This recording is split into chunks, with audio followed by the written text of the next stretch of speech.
Alright, let's start. Get some stuff ready and stuff. Let's see. Let's get the link ready.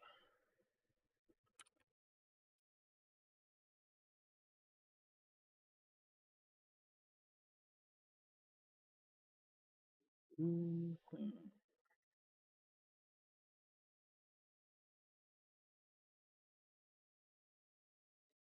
Come on. Channel.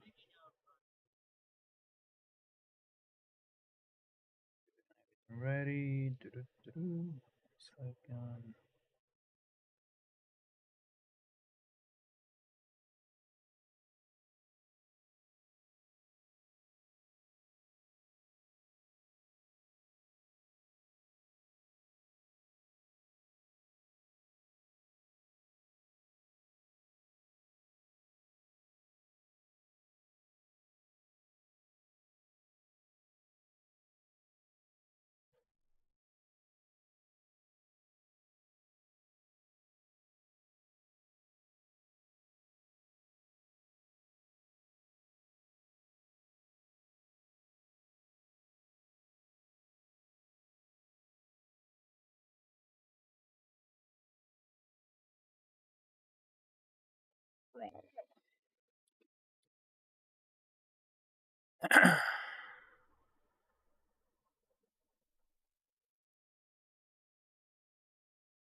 Link. Come on. Come on. Full location. Music. Mention. There we go.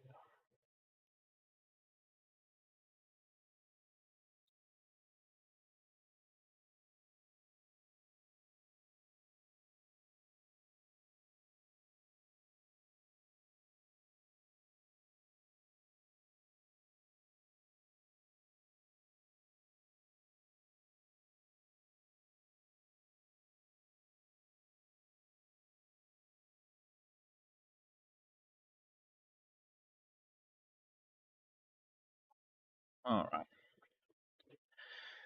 Okay. So the first thing I'm doing right now, which is this is all my footage from the event. So I already like clip a bunch of stuff. This is the house. So I already clip like all this, and what I'm doing is basically going through each one and getting clips like independent clips over here. I got this Lexus. I think it's a Lexus one or something imports. Basically, you just get in the cuts. So over here in DaVinci, first of all, you want to be on the edit tab. Apparently, nobody used cut, according to my friends who use this stuff. Everybody stay between the edit and color. Color is going to be later at the end, but just stay here for now. And I messed the clip. Okay, so what I do, for example, you can go back on J, forward with L, and it's over here. Let's say I want to start a clip over here, so I press I, and it's gonna create this kind of like in point. And then when you want to end the clip, you press O and end the clip right there. So what I do now, I open my folder for clips. This is all the clips I have so far. And I put over here, the name. So usually black and Lexus interior. This is just for me to know if I'm looking for something specific, but basically I just put the color. So if I'm looking for a specific color, if I know the name of it, stance or any other specification if I have. Most of the time it's just the color, brand, and then the shoot, outside, front, rear, interior, whatever. And you do this for the entire footage. This is the tedious part, but I mean it's kind of nice because you can see all your footage. Another one. So black stand Lexus interior 2. this a second shot from interior.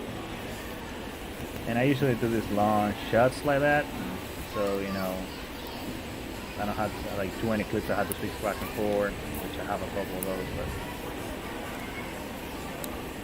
But I think I'm gonna wait for this. Press L for fast forward. Alright, so I think I'm shooting the airlift. So press I to open the shot. Press L to close it. It was a little earlier, so I don't want to have the mismatch. And the same thing, just drag this, just hold it, drag, and then what was this? What is it? This was Genesis, right? Oh crap. Oh no, Infinity? Infinity, so oh, drag, then Infinity, airlift. Wait. Black, Infinity, airlift. I don't think I have many infinities to do this shot. Alright. And again, at the end of the matter, I'm just gonna have all the clips available here, so this is a full shot of the car. I usually come down with that if I want to use that, or most of the time I just use it from here. And there we go. Black, Infinity, air, Infinity, full, front. Then I do the wheels.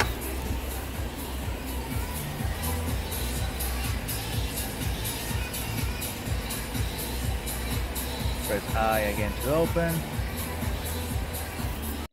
And I'm done O. And then black and wheel. Yeah. Press L for fast forward again.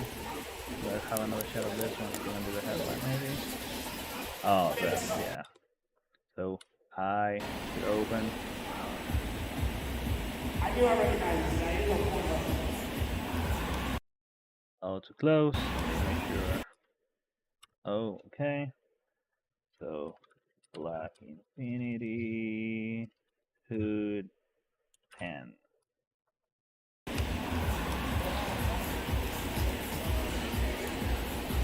And this is just basically so I have, you know, I don't have to go to the footage and, you know, rewatch the footage while I'm editing, because the problem with that is that I might use my first footage instead of, you know, like if I want a specific car or something, I would have to go manually, like looking over here and put it on the timeline, and it's kind of tedious that way because you always miss stuff that you want to use. Like, I don't know how to explain it, but basically you might miss some other shots just because you didn't get to the other footage. So I have all my clips over here for the car instead of watching all the stuff. This take a few hours, but if you do this, you're gonna have, like, you know, you can combine the shots better, in my opinion.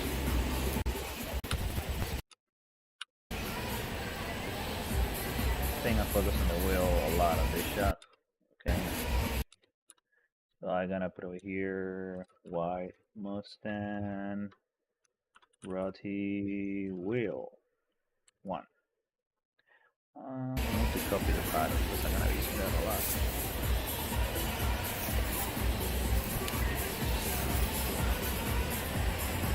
So press I again.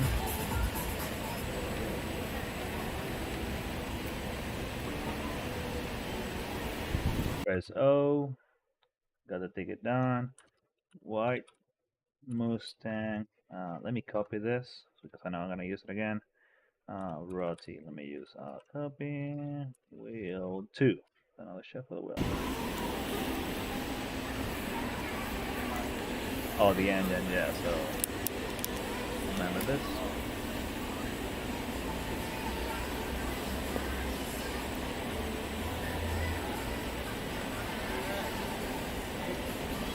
Shake it footage, but we can fix that. Oh, so I just copy paste and then engine 1. I think that took another Press L for fast forward. I think I'm gonna do an entire shot now. Huh? Why did it look like it cleared out? Like it's not deep. Yeah. Outside maybe. Actually got like Alright. So sorry for the conversation I got with my friend over there, but like there's two buildings out there. They're pulling out.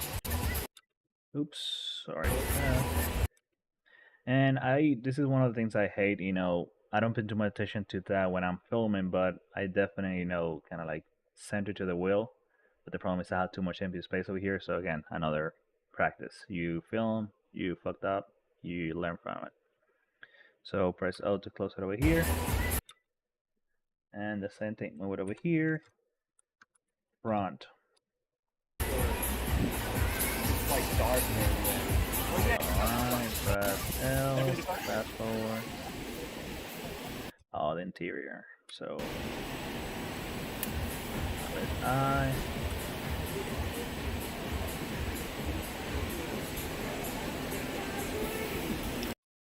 Did I post this thing already? Let's see. Oh, shit. Oh yeah, I did.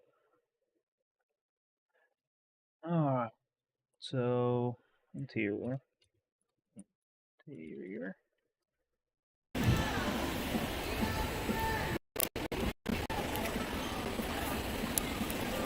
I have another shot. Interior 2. So press I when I feel the shot is steady, at least as steady as it can be. And then press O, the same thing. This is gonna interior 2. Nothing, that's it for this one. Okay. And let's go to the shot. So just letting you know, to do this on DaVinci, you only have to just go to your folder where you have your video. Let me do an example real quick. So Slammedenuff. So this is my folder, and the only thing I had to do was just drag this to where you say like media pod. I forgot what it's called. I mean, I wish I have it from brand new, but you just drag it over here, and it should be able to, you know, just show the folder without the footage. And then you can create different folders. Like for example, I want to put the folder for the music, so I don't get confused with that. So song, which I think I'm only gonna be using one, but oops.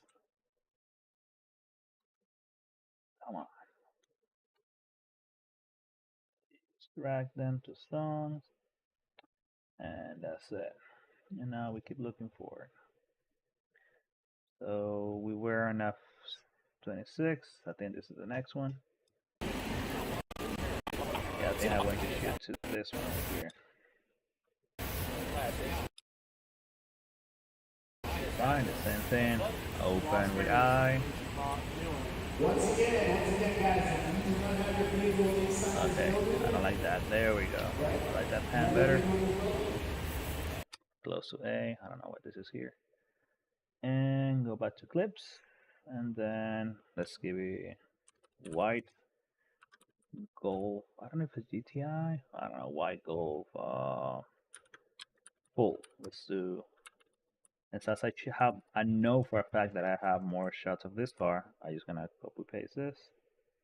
Create.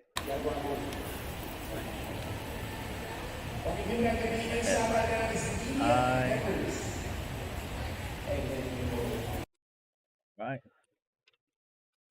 LI.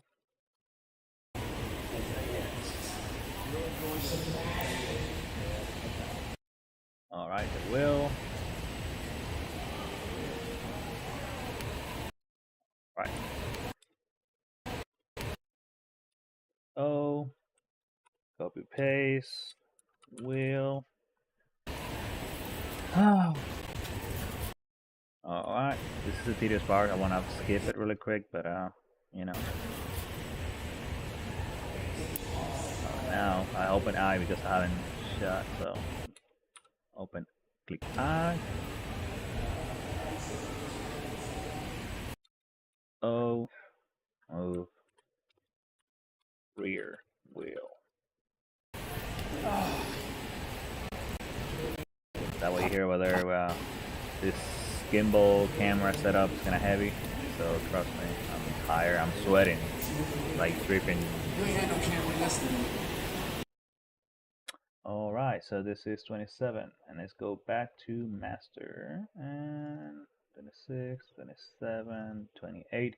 By the way, if somebody's gonna watch this stream, you might want to set your resolution to the highest one, 1440p, I think it is, because I know I'm playing right now this on the 4K monitor, and this might seem small, but that's gonna be important for you later on. So at least if you're watching from the phone, I would recommend you to watch this on your computer, and if you want to follow through and see with your own footage. But okay, let's go. So this is outside in the barn, so I'm really almost done with the footage. I just want to get started here. These are just simple shots because there were not much space over here, so I just want to at least get them on the video.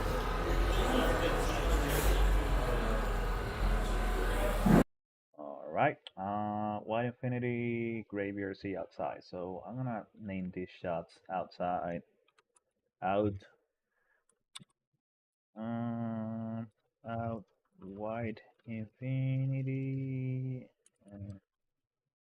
plus Graveyard Sea. I always call BRC, it can be a sign or whatever. But alright.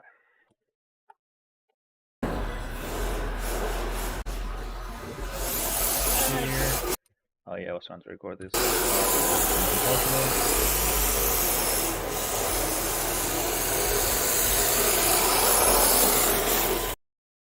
Let's call this blue RC car 1.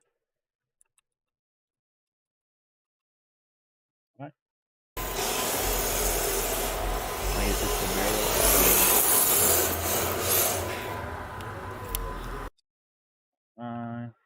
2. Take it back. Again, I'm trying to film. There's so many people here. So this is 28. This is short clip. 29. Still in the same barn. Alright, people walking. Yeah.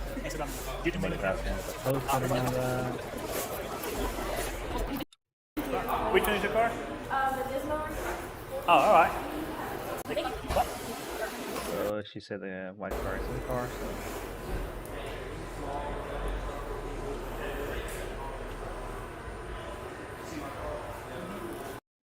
Alright, BRC, the same thing. Almost done though. Gray, face out, gray, BRZ. Because I have a lot of gray BRCs already.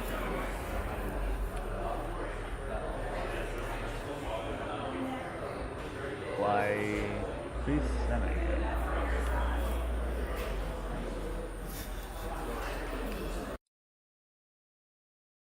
Why 370 small? I don't know if it's a Nismo or not. That's 370 now. I forgot. I know it's a headlight difference, but whatever. Okay, out. Let me just type this, so I don't want to type right now.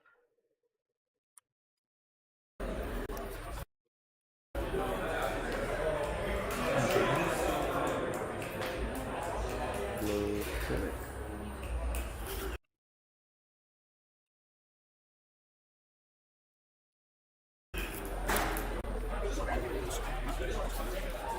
I'm sorry. And so that, and they saw the camera, said, "Oh shit." Oh, you're fine, guys. Alright. It would have been respectful. I didn't wanna, that wasn't my intention. Alright. Out. Blue 350. Okay, this is a 350Z.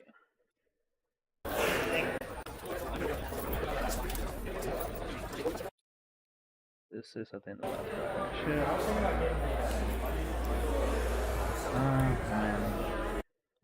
I don't gonna take that one. But alright, so shoot 29. I think we're almost done now. I think I go outside. The reason why I didn't go outside right away is because I had to put my ND filter. If you already shoot with a camera, you know why. Shutter speed, blah blah blah blah. Different tutorial, whatever. But okay. So I think this one were the better shot because of the lighting.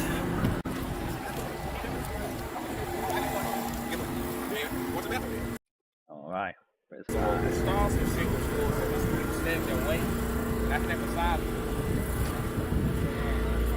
Another mistake, I'm trying to focus on the wheel, but I'm forgetting that all this space compared over here to be used better.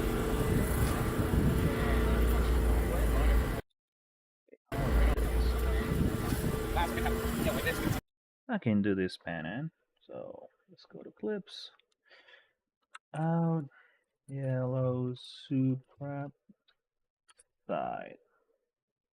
I think I get the headlight and a bunch of stuff.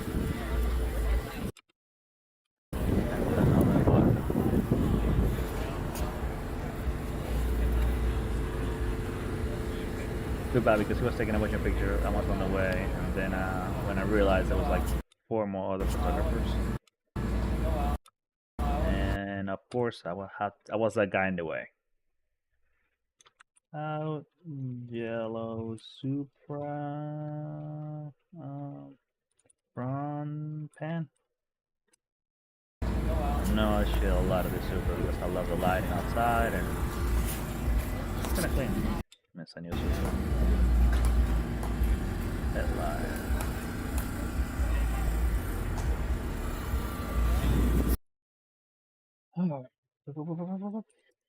Yellow Supra headlight. Oh, did I have a headlight running?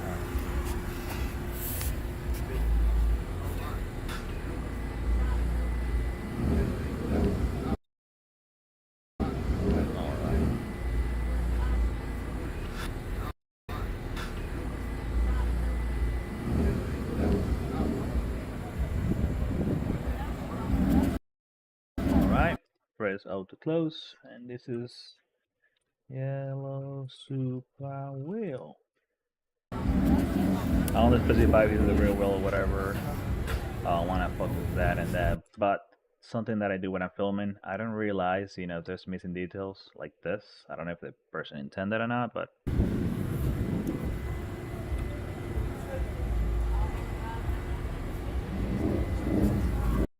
okay, so yellow Supra wheel close up.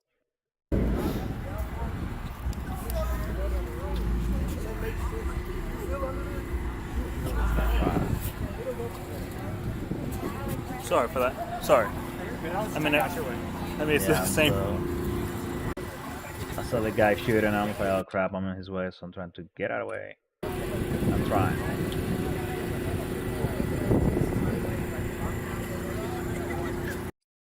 Right. Oh no, I copied that. Cut that off. Out, yellow Supra. Copy, rear wheel.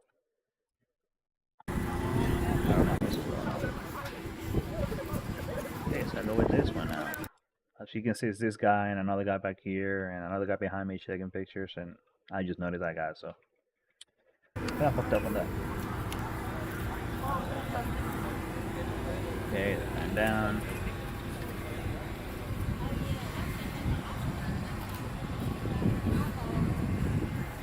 Again, don't do what I do, leave a bunch of space on this side, but at least this gave me opportunity to do those kind of effects, zoom in, which I can share you guys later.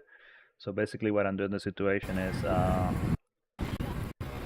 have the space over here, but not anymore, so I can like start zoom in on the video, and then by the time over here zoom out, and it's gonna show like a better ratio car on the screen than anything else. Alright, so this is out green Sylvia brown. Oh my god. Let me just copy this because I have more shots of this that I remember, so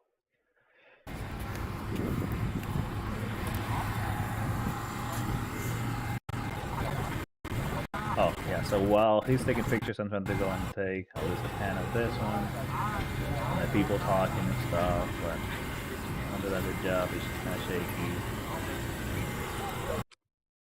Alright, out blue. Oh my god. Slur? I don't know if it's type like that, but weird.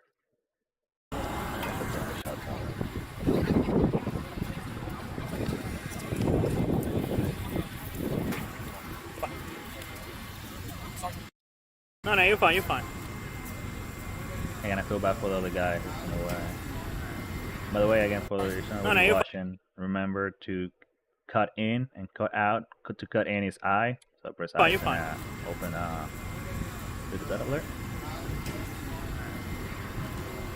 And when you think you're done with that clip, oh, that's a shortcut for default. So,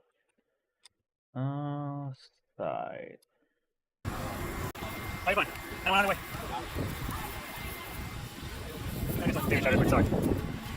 Okay, so that kind of like gave me the permission to shoot interior, and that's gonna do.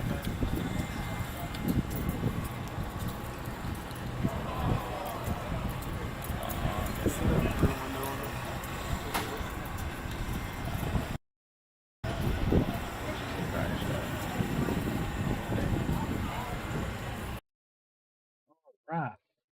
Interior. I think that's gonna share that too. So yeah, so that's it for this. We're almost done.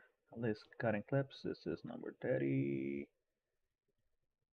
30, 31, 32, 33. Okay, two more shots, and then we go to the editing, the actual editing.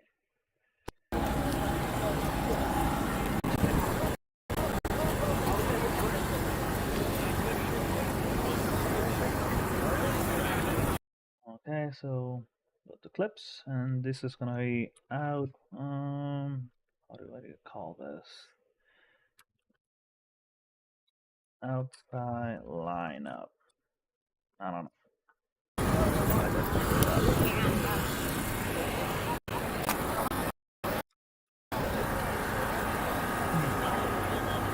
Like they call lighting over here.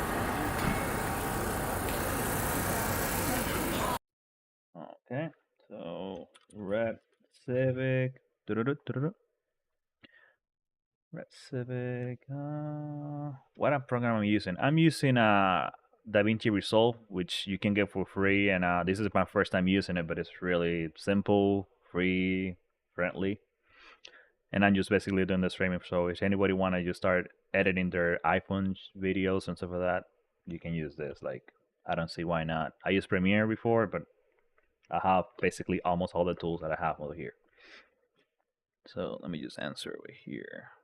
Let me know if you got that by voice or if you want me to type it up. DaVinci Resolve. Okay, great. Civic out. Red Civic. Yeah, I don't think I have to mention this one. I end the clip right there.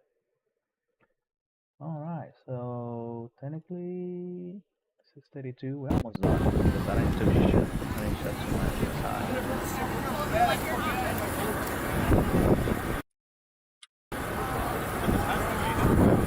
Lost seconds, but I mean that is between two cars and it's kinda hard to find. If you're one of the owners of these cars and you know you go to car shows, just try to get outside of the situation. So trust me, you're gonna get the best pictures, videos, everything. If you're in the middle, usually you kind of left out unless you have like a full frontal. Listen, CapCut right now. That looks better. I can hear you. Okay. Let me know if you have any question or anything. I just wanna help as many people as I can. Alright, so over here again the same thing. Copy the thing. Brown. Oh wait. Out. Brown. Lexus. I don't. There's not many Lexus outside, so. I did take a bunch of this one outside.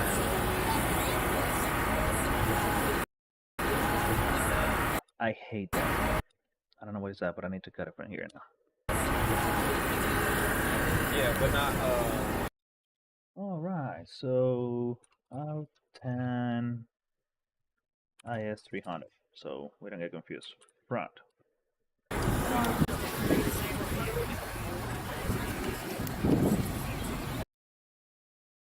Okay, press I.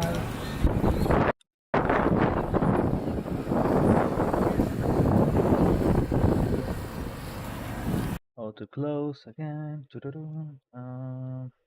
Out 10 IS 300 wheel. Let me copy this because I have a couple more shots, so instead of typing.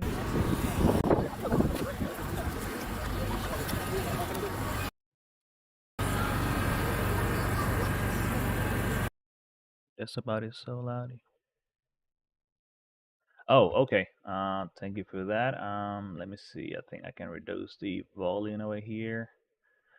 Let me know. I'm gonna start playing. Let me know if that's happening. I can reduce the volume on DaVinci Resolve. And should I increase the volume on the microphone, or that's fine? It's just the other one is too loud.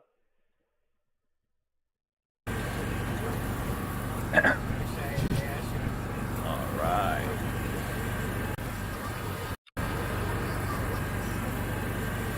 Go.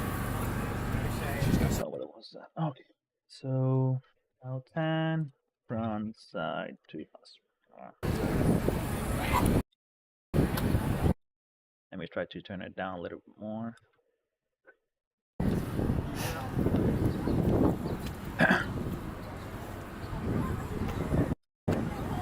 Alright. This BMW, which... Alright, let me know if it's still too loud so I can change that. Alright.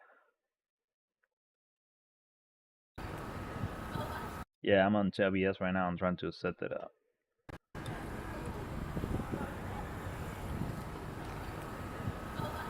Is it still too loud?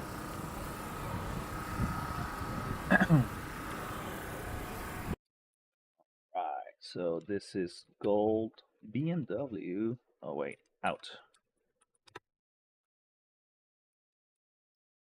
Side.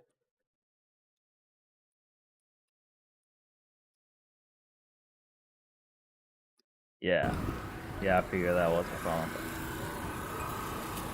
Oh, sorry, man. Go ahead.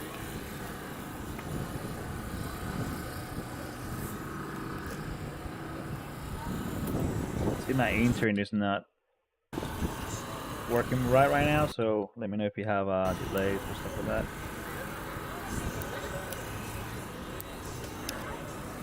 I'm switching settings ISO because I think it was a little low, but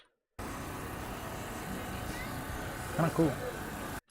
Now, something that I saw this and I was wondering, he wants people to tap to his windows, but wouldn't people be scratching the screen or something? I don't know. The windows. Screen decal. No, window decal.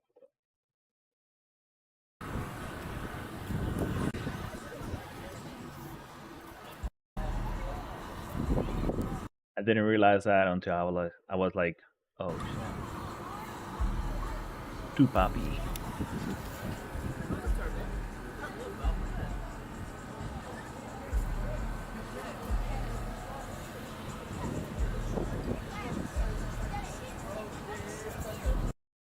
Let me see. Do I want to cut in two or yeah, let's cut that in two. Let's start from here. I and O. Okay. Rear. I think I go close up to the lake.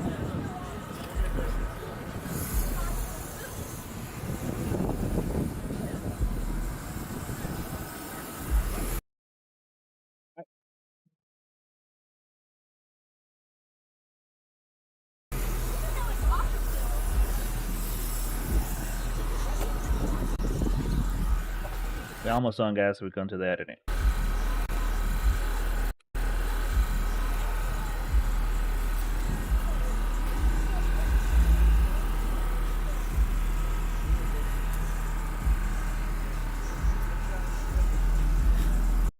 All right. Go out W wheel.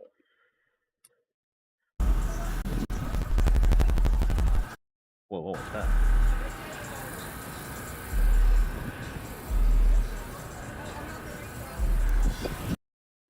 All right. Front one. Shoot, another one from the front. Oh, no, that's it. And I think that's when I'm heading out, and I saw that other car, and I was like, okay, I need to get that.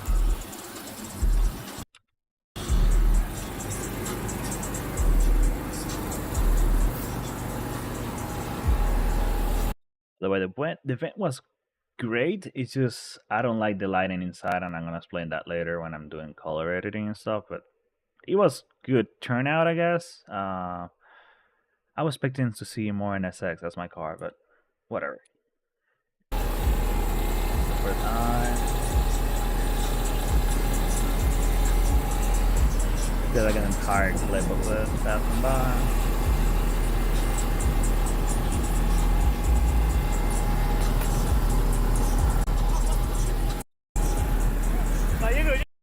That's a good ending clip right there. So I'll be BMW. Oh wait, not gold BMW. Black BMW. Living, I guess. I'm gonna put B-roll here just to try to chase him, but oh yeah, I did this one. That was the last car.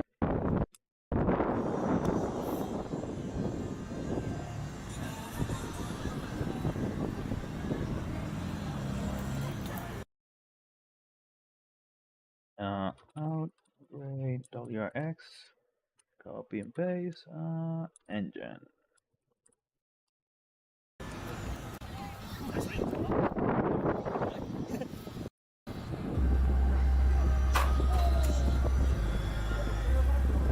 Right.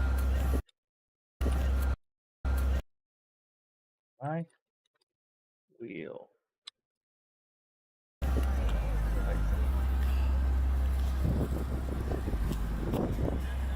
Okay, I think this is the last cut.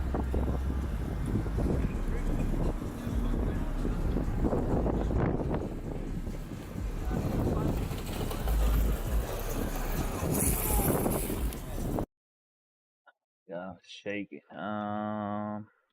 Side.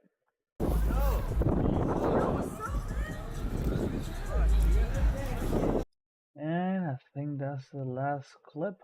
Oh wait, no. Okay, I have this one for him.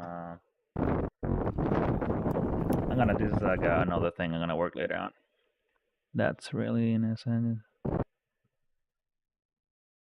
Yeah, to be honest, especially like I shoot everything on a gimbal. I'm trying to swap out between gimbal and not, but definitely like when I'm shooting my gimbal, I have everything like super low, and I need to raise up. I can barely see the monitor. Like it's a pain to do that, but yes, and also to get a nice one too. That's another pain in the ass because it's just to see everything and get the angles. Sometimes it looks good on the camera, and then you go to edit. And I'm like, what is this?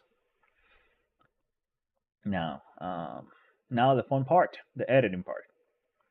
So the way I do editing, I have this adjustment clip over here. Basically, this is for me to put the this man was this is for me like to set the basic color. So I'm gonna explain right now. I'm gonna just drag any clip from here. I don't know, this Honda Civic, right? Let me go back. Oh, where is it? Oh wait, where is the clip? Oh my god, it's so tiny. So you see that over here?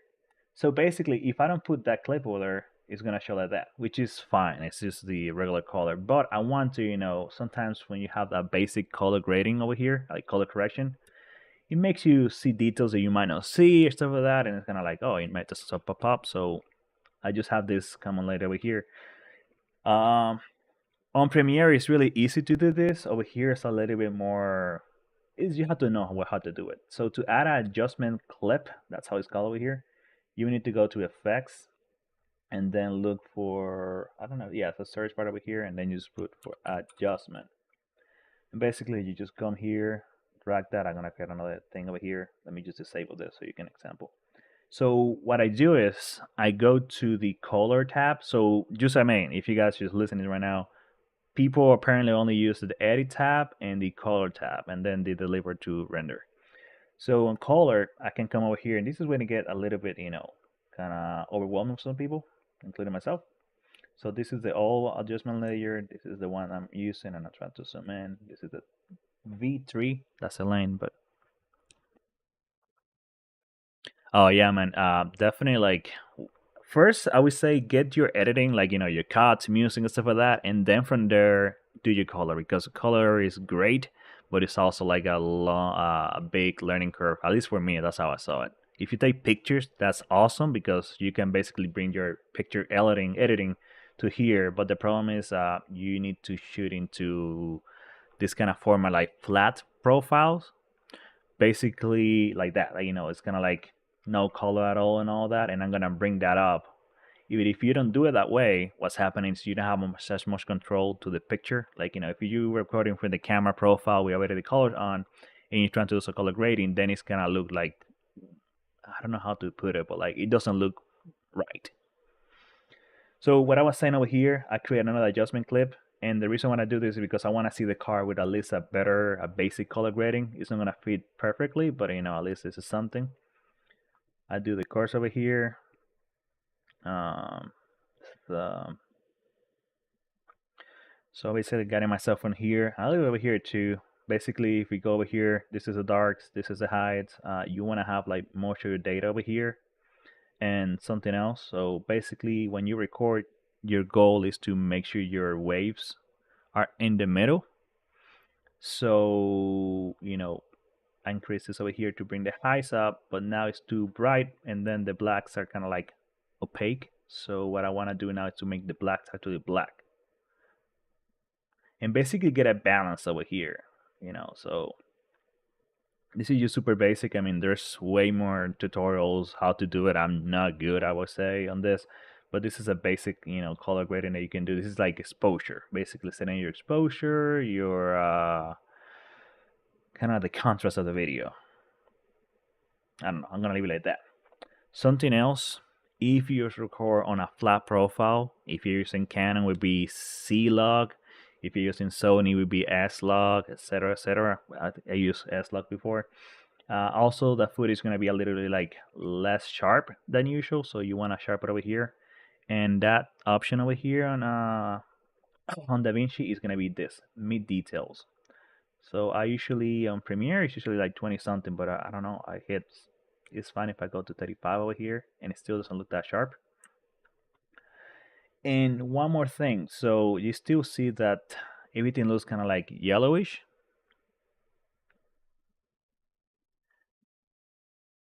Yes, it's kind of like reading the histogram. I mean, like, it's not really that spot of it. You use that a lot for your you use the histogram for like your high and lows, like your highlights and your blacks or shadows. But the color grading would be, it's a little bit of both, and I'm gonna show you now. I'm gonna edit this. I'm gonna just make sure that this image looks better. First, I wanna move the footage a little bit low to see a different angle. Okay. Oh, too far. Something that I don't like is, for example, this should be white, right? But it look a little bit like orange. And I don't know if you can see that over the stream because, it's going to be compressed as crazy and all that. But something that I like to do is to go to this tool and look for something that should be white. You click on it. And now at least it's going to make the white whiter. It's not right all the time, so you want to be careful how you do it. But that's a, easy way to do it. And something that I like to do, you got the temperature here and the tint. Usually I wanted to focus on the tint because that's what happened over here. So, I mean, this is going to depend on your camera and your settings and all that. But personally, in this footage, I find that if I do 0 over here, oh God, no, wait, it definitely had to be a little colder. Try to bring it more to the normal, but I guess it had to be cool. So this is basically your white balance. You want to basically make the white white, but you have to keep in mind if this is not, if this wasn't white, because original was more like kind of yellowish, you're gonna have that kind of like, I don't know how to, like that kind of thing I don't like. So on my style of editing and color grade and color correction, I just trying to make sure that everything looks neutral. White is white, black is white, and then it's not like white doesn't become something greenish or reddish or bluish. It's a balance. The problem is when you're doing with video, that's gonna change shot by shot, and that's the difficulty. And that's when you think like, man, do you want to do this all the video, or you can use a lot, which I used a lot before, and you do micromanagement, like micro adjustments. All right, color boost. I noticed at least with my settings that 10 over here is good enough, and basically this is at it. So this is a basic color grading. I haven't done anything yet, like completely onto that. you usually do this at the end of the shoot, but because I want to see more of it, like I want to see what I'm putting the clips together. At least I want to see something better than just the regular flat image. So before, this is the image I will be working with, and after the adjustment. So basically anything that I put below is gonna get those settings. Oh my god. Something I don't like about the software is sometimes it go too crazy on the zoom in and zoom out. But anyway, so again, let's go over here, media pool, and I'm gonna grab another clip. I don't know, from the outside or something. It's not gonna be perfect because, for example, you see over here right now what's happening is the light that is getting now is coming from the open door in the garage. So it's super bright. I need to adjust that manually for the footage. And two, it's kind of like now it's bluish because I was adjusting for this kind of orange kind of situation, but over here it was already kind of like more neutral. So now I make everything like, I don't know how if you can notice like the rim instead of chrome pure white, it's now kind of like silver slash bluish. And what I try to do is to make that, as close as possible to neutral. It would be like chrome, like regular chrome, no any differentiation. But anyway, this is just, so it's better than this.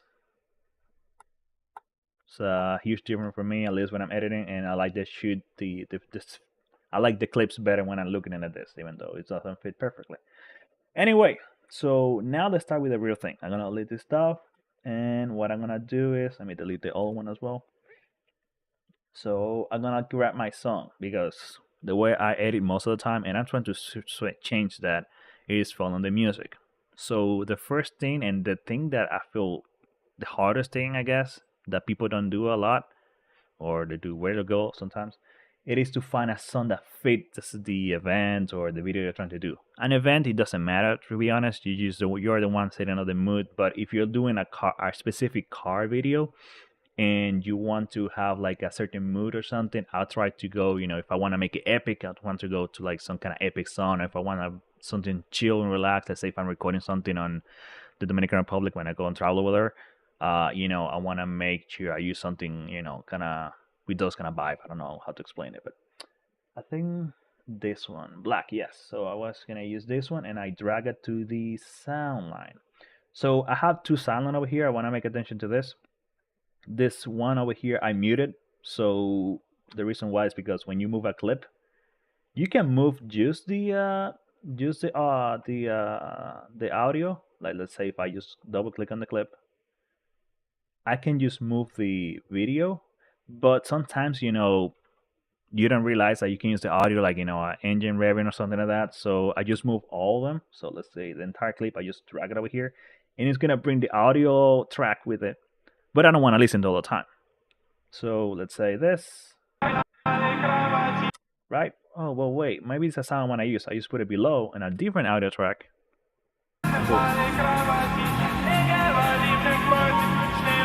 If I mute the song, you can hear the noise. Again, it's just how I do it. You can do it differently, but at least I'm showing how I do it. All right, so go back to the thing. So when I have this song, I like to mark like where I want to do the beats and stuff like that. And I think the sun is kind of cut out or something. I don't know what's going on over here. All right. So something that you want to do is kind of like listen to the sun and mark where you want to do the switches. My tip for this, like what I do most of the time, let me increase this. You can guide by the wave. So every tap, up. You see when it starts, you see the like big gap there.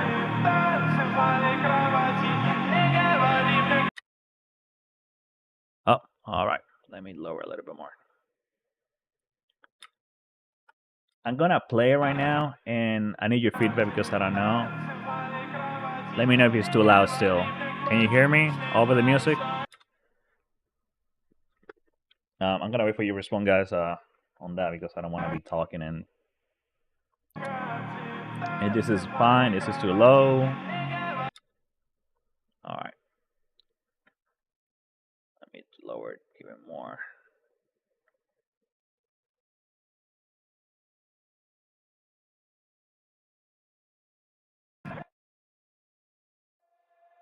I know, bouncer. All right. So now that we can hear this, let me just stretch the edit. And again, this is like Panzer is saying, this is my style of doing it, but I feel like it works, and I guess a lot of people are doing the same way. Uh, if you're going to cut for the music, what I like to do is just listen to the song and create marks. To create marks you click on the audio file, and then when you hear the beep that you want to remind yourself, you do press M. So, pop. Oop, oh, sorry, I was clicking the adjustment layer. M. Oh my god, are you for real? So press play, click over here. Wait, what's going on? Click over here, play. Why is choosing? Okay, let me do this. Oh my god. Okay, I'm new to this, so sorry for that. Loss. Why is it doing this? Oh wait, I did something yesterday. Let me check something really quick. Links. The election follows place ahead.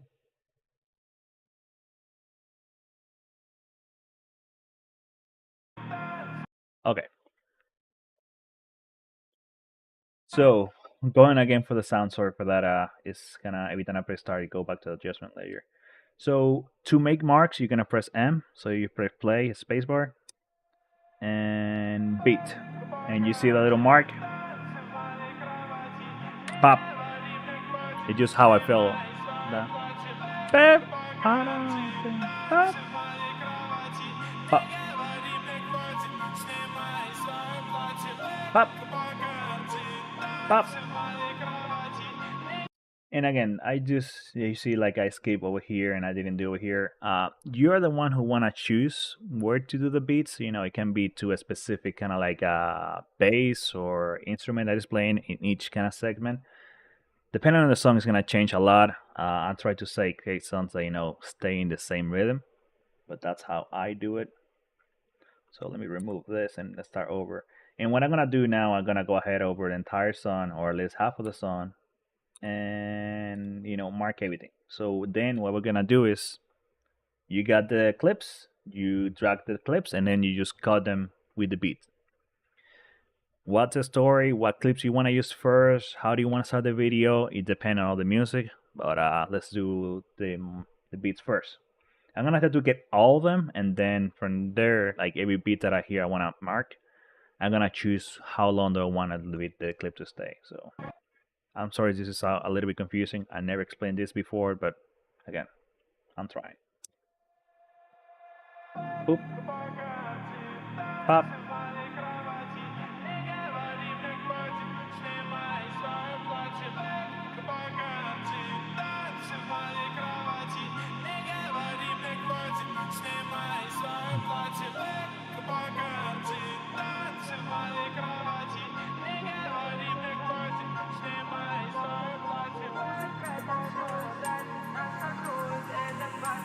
Pop. Pop. And the drop. Pop. Pop. Pop. Pop. Pop. Pop. Pop. Pop. Pop.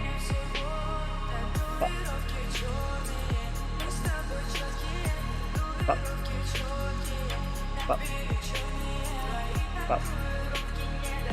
Pop.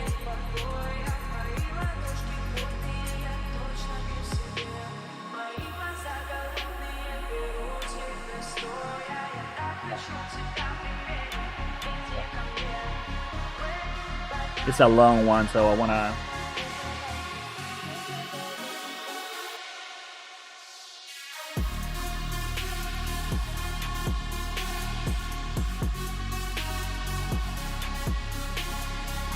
Pop.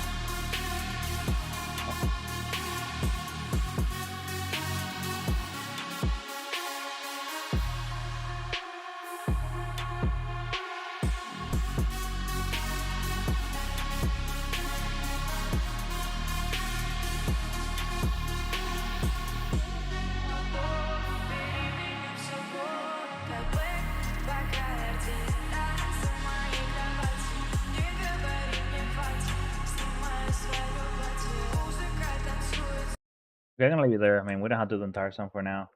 Well, we almost did most of the song. I'm probably gonna be using maybe 2 songs because I got too many clips and they're really good. And yes, Antonio, I'll answer. Definitely. Like I know what you're saying. I just that's how I do it. And yeah, this is the easy way for me. I just have it for my brain. All right. So now that I got those clips, I can use it to guide myself to what I want to make the cut. So how do I want to do the video? First, I listen to the song.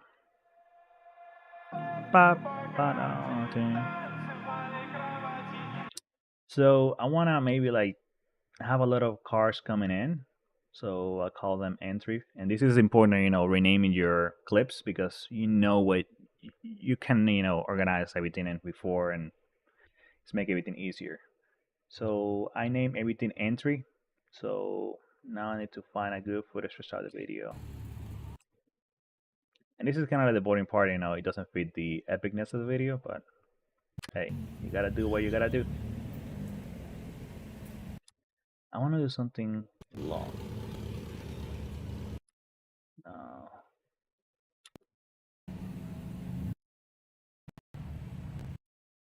Oh, come on.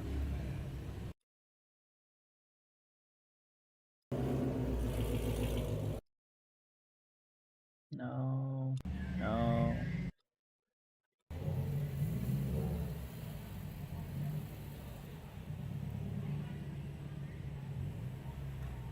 I think that's long enough. So something that I do also, I record at 60 FPS, and there's a reason for it. Um, I wouldn't recommend to record 120 FPS, but if you can do 60, or if let's say your camera can do only 4K 30 or 1080p 30, whatever, I always try to do 30 instead of 24, at least on car videos. The reason I'm saying is because when you do, let's say my video itself is gonna be 24 FPS, like the timeline is gonna set up to 24 FPS. Let me show you guys. So this is what you always want to do, 23.976 on the video itself. It has that kind of cinematic feeling. I feel like I watched some 4K 60, 1080p 60 FPS, and it just feels too smooth that it's nice, but I'm not playing a video game. I'm watching a kind of like cinematic video. At least on mine, I want to feel cinematic. So that's why I do my timelines. I always set up to 23.976. That's the accurate frame per second that cinematic has. But I do 60, and the reason for that is because I can drag this over here, and you can right click and what is it? Retime control R? Nope, that's not it. Oh my god.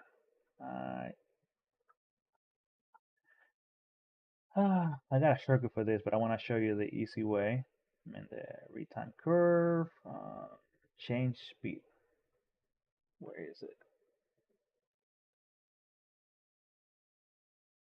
Oh, come on. I think if you press R, it's going to do it. So changing speed. Yeah, bro. Okay, so again, you don't need more than 1080p. That's completely fine. And if you can do 30, this is still work for you because 99% of my videos on my old Sony, I was able to do 4K 30. It's again, forget about the 4K. That's just a number. Phone stuff like that is the same thing. But if you do 30, you can slow down to at least 80%, and it's gonna look way better. Like it's gonna feel a little more smooth. It's gonna be more stable if you're having like handheld or in a gimbal, the movement. So this is why. I'm gonna play the footage like normal.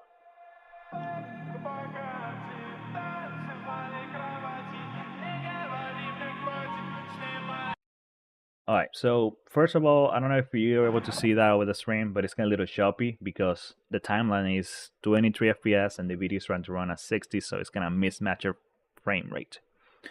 So to fix that, there is like formulas. So for example, I'm doing 60. I can either do 80% or I can do 40%. That's the beauty of going to 6 FPS. If you're doing 30 FPS, you always want to record at 30 FPS and then slow it down to at least 80%. That's going to match the 23.976 frames on the timeline. Again, I'm not saying a bunch of numbers, but there's a bunch of tutorials about how to deal with frame rates, and I feel this is something super important because people miss that, and it is a life saving, I think, for sometimes. But anyway, so you saw the footage on 60 FPS. What I'm gonna do now is reduce it to 80%, which is still, now it's kind of like match. You can divide it at 60 FPS in a better way to the 23.976. And let's see how it looks. It's a little bit slower, but let's see.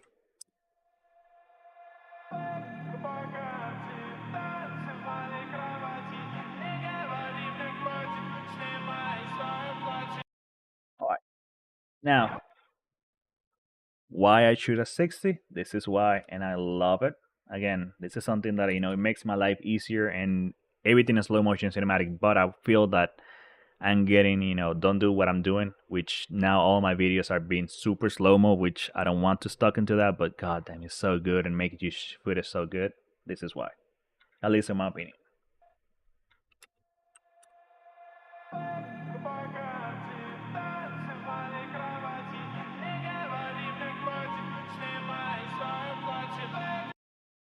Oh, and it didn't enlarge the clip, but if you click over here in ripple time, it's gonna basically make the clip longer.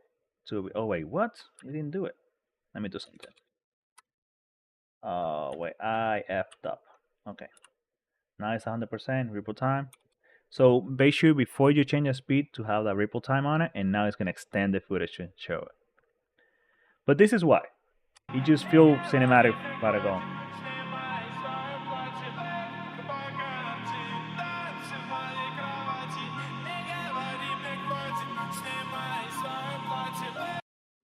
So that's it. Now the problem is that clip is taking 23 seconds on the video. Definitely that's a no-go because, that's 1/4 of the song, or almost 1/4 of the song. So I want to take, so something I like to do is to get the car when it's like doing a motion instead of like being like static and start moving, especially if you're going to do slow motion. So I want to do when it's already rolling. I put it over here. Let me add the default color correction, which is not perfect, but at least it look a little better. Let me put this over here. Oh, okay. Look a little mess right now, messy. All right. So something else that I do in my videos, and it might help you as well. Instead of recording, showing the video, this is personal opinion, but instead of recording, 1080p, 1920 by 1080, you can reduce the height of the video. And you don't want to add black bars because the problem is if somebody's watching on an ultra wide monitor or something like that, what's going to happen is, they're going to see now a square in a tiny video. If you do it this way with a software that, allows you to change that timeline setting.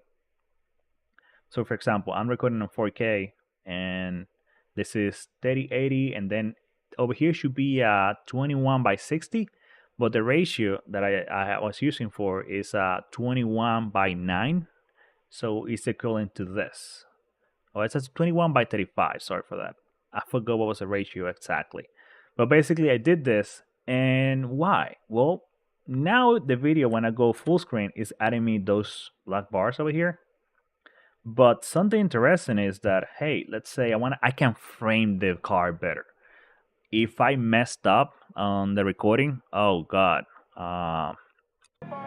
like it's too low or too something, I feel like framing the car, it is important, and at least I can go into the y-axis. Like I can do this. Oh, it's too low, it's too wide. So I can put the car kind of over here, and it feels better because this middle of the car is set on the middle of the screen.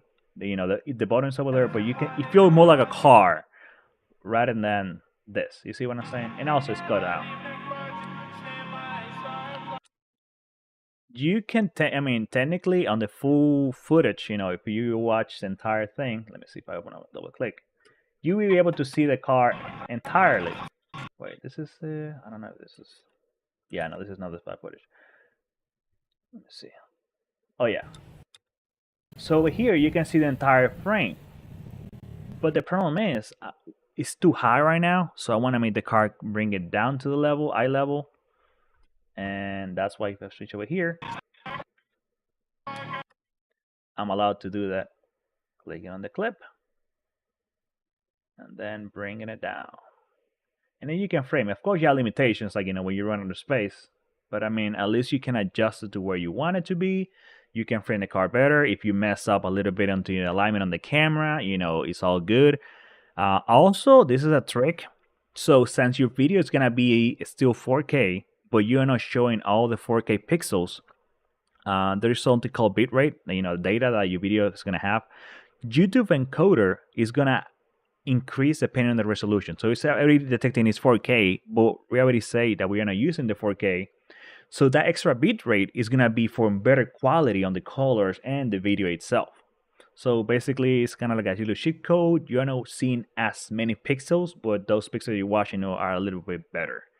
That's how I've been doing for a while, and it works for me, helping with my editing style. But alright, let's go with the video again. So we got the default color for now. Again, that's not perfect, but it's there. We got the video, we got the cut.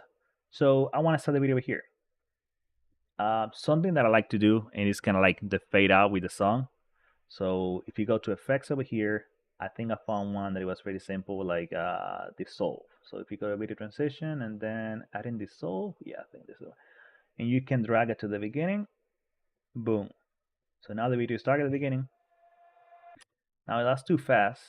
So what I want to do is to see the effect over here. I know this might be difficult if you have like a small screen or something, but I want to have it over here. So you see that where the beat start on the music, that's what I want the card to be completely visible, like 100%. So there we go.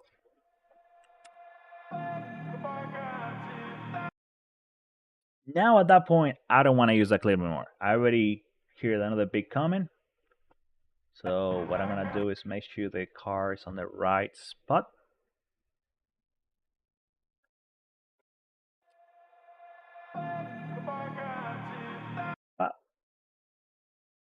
Something that you have to make sure too. I mean, I was doing the markers earlier, but sadly the video's over here and the markers over here. So use this as a reference. Don't use clip on that part.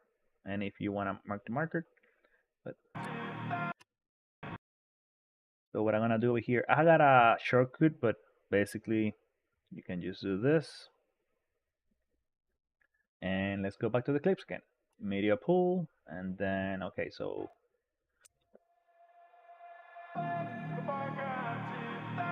and then over here I want to show another card coming in, kind of like to have like a pattern, and that's why it's good to be organized. I just realized there's a bunch of Subaru coming in. Right. Let's do this blue GR. Again, the same thing. We slow down. I'm gonna slow down to 40 on this one,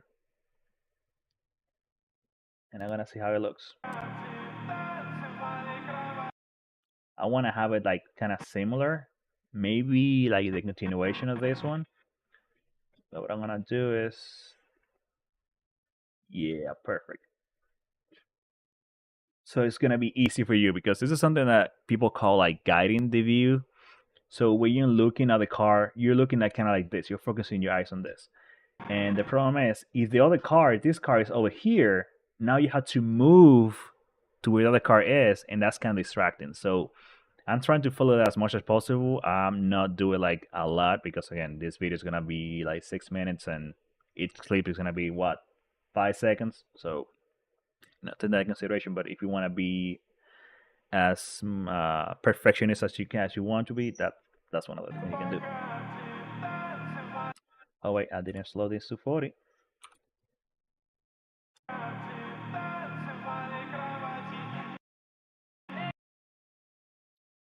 All right, and we're gonna cut it right there. I have a shortcut for this, which you guys can feel tutorial how to do those. I can show you, but let's not spend time on that.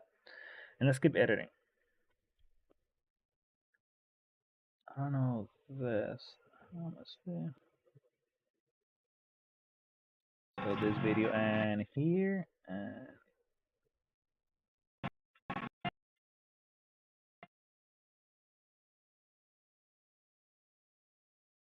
all right. So let's see what we got so far.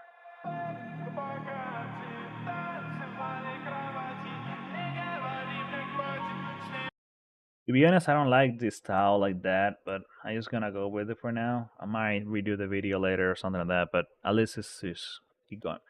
That's the problem with videos. I mean, the more you do it, you're gonna have a style or a look or something that you're looking for. And I personally am happy. I don't know if you guys are, but again, let's just go with it. I just wanna keep showing more stuff, and then we can change it later.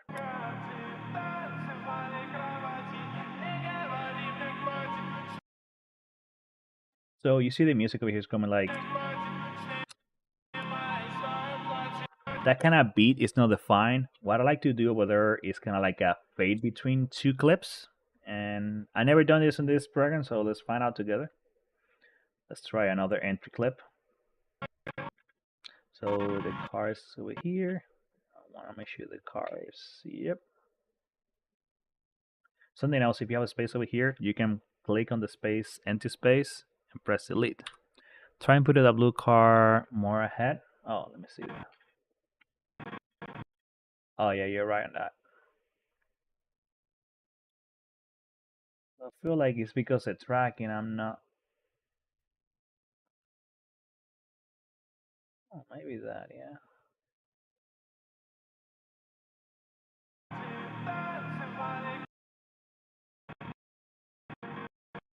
See, like, I don't know if I want to put it over there because I feel like the eyes on this one are right here. And well, let me modify this.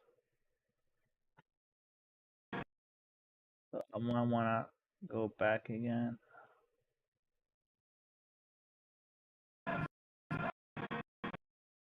Yeah.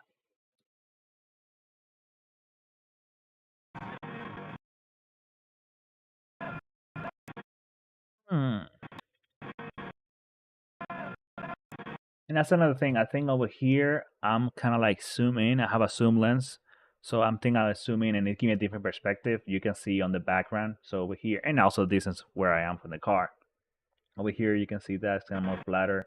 And over here, I'm like all wide out. So like 18 millimeters. So it's gonna be a different perspective of the video for sure. But what I want is both of them to feel kind of like the same. Oh wait a second. I think that. Yep.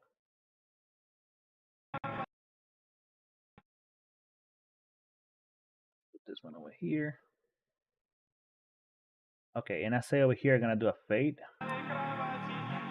Oh my god, but I forgot all the speed over here too. R 40. It's fine.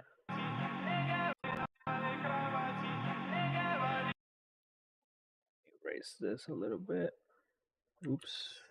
You have to make sure you're not doing what I'm doing right now. This I was clicking over here and I was modifying the position. I need to click over here. I cannot scale down. I can scale up because even though I have space on my y-axis, my vertical axis, I don't have more into my horizontal. Like if I go, let's say this, I lose data over here. Like already like missing. I can increase, like zoom in, and then, which you give me an idea. Yeah, let's try that. So I'm gonna zoom in over here a little bit. Come on. Oh, again, did it again. I was working on a different click. Let me see if I can do this. Yeah, you give me an idea. Okay, okay. And now that I'm zoomed in a little bit, I can. All right. That's why two heads think you better than one. There we go. So I can go all the way over here. So, and it still have that effect of the lens. Now I want to go a little bit.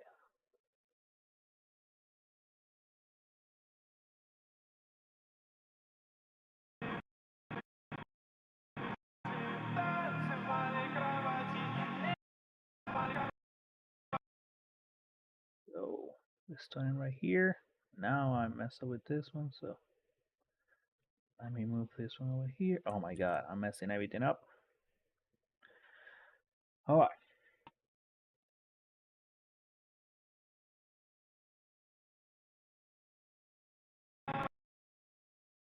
Let's do the same thing. Now this is gonna be tedious, at least on this clip. Awesome.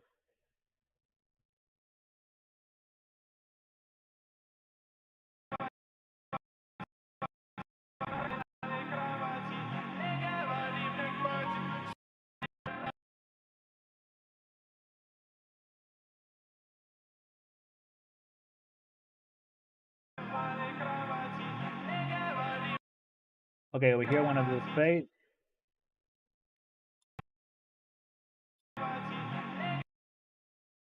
Move it over here. Let's suspend this, hopefully.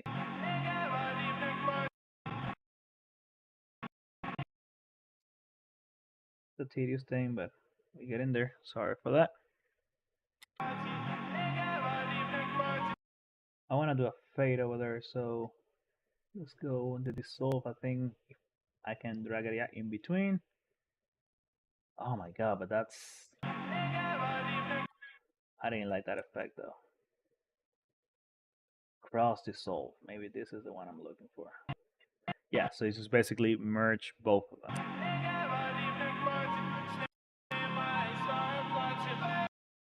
And I cut this one right here. And so this is now showing the back. I need to make sure. Ooh, yeah.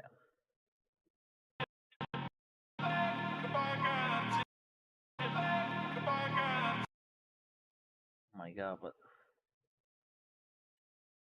the color correction is not working properly over here. Like it's driving me nuts on these shots. But and let's see what we got so far.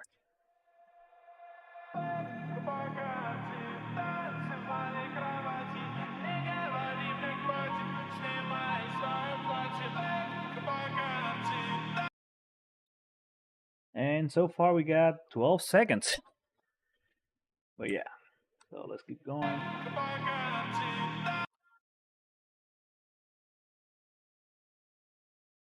Give it a chance to other cars. Let me see it. Maybe that's too extreme.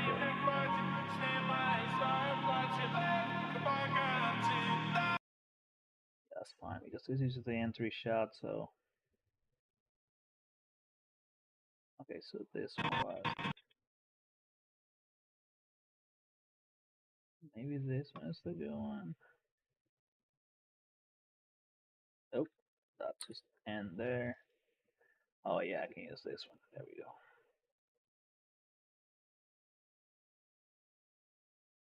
All right. This is the part where they get repetitive a lot, but I mean, at least we have the option to, enjoy the footage in a really bad color grading. But sorry for that. Let's see over here.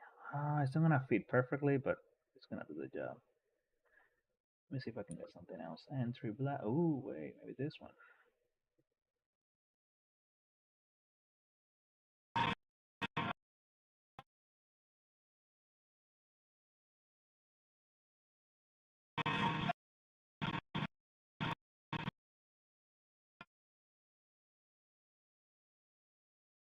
Lower it down to 40%.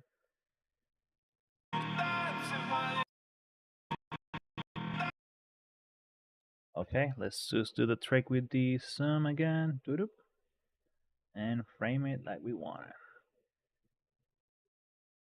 I feel like I'm cheating a little bit.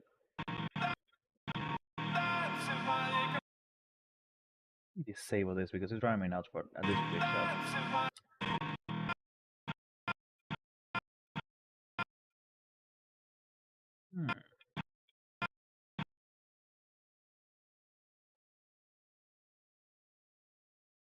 Oh wait, I was losing over there already. Data.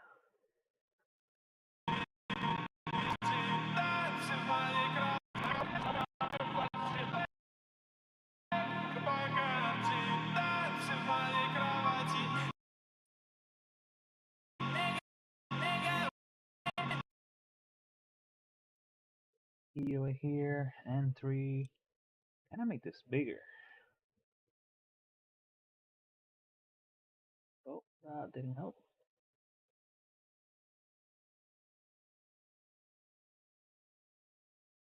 Okay, this will work over here. No, this won't work because it's not showing me the title. Entry Camry. Oh, okay, that one. That's good.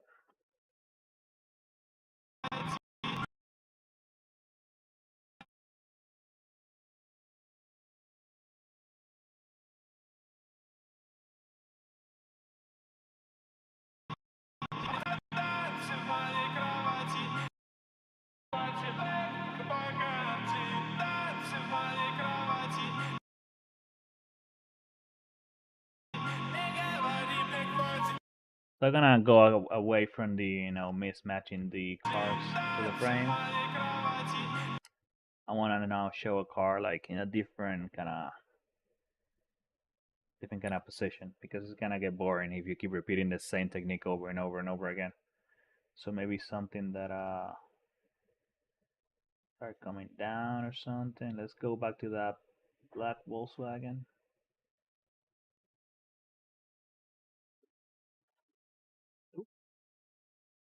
Entry black 350. Oh, that 350 was nice, I think.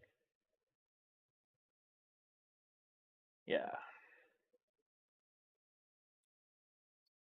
Because at the same time, you want to keep the stuff entertainment. It's not just,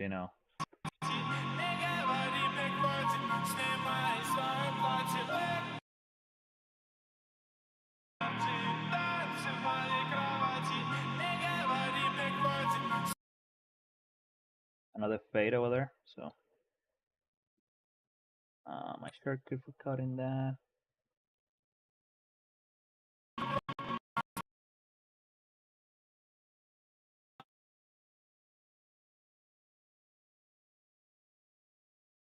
Not that one, but the second one. I think the second one is better.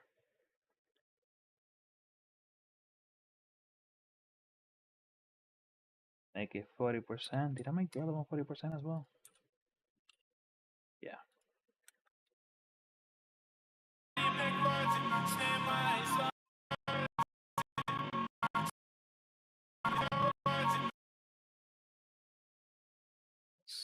Oh my god.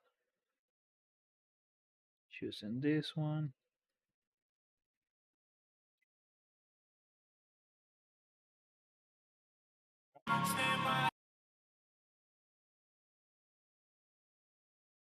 Oh my god, come on. Let me check take the effect, the fade, put it over here. And now this can be like a layover. So I can click on this one, make sure it match on the height. And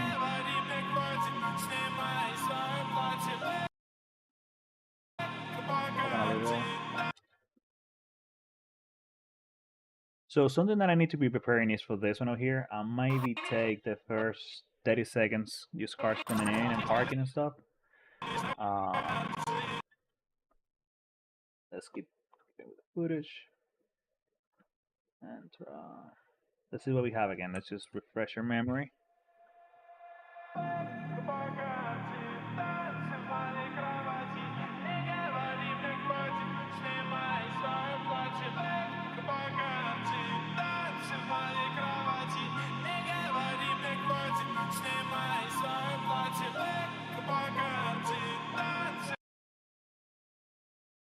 Another hard cut over there. Hands-free black Golf, Miata, Camry. Did we use the Camry already? I think we're going to.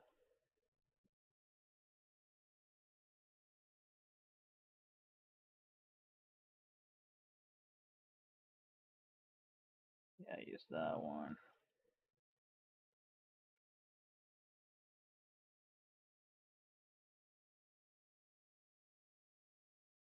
Use speed ramp.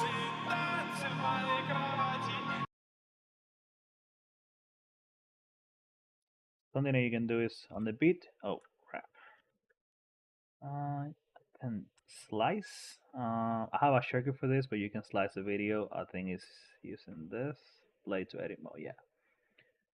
So what I do over here, I just go and show the other car, and let's see how it looks.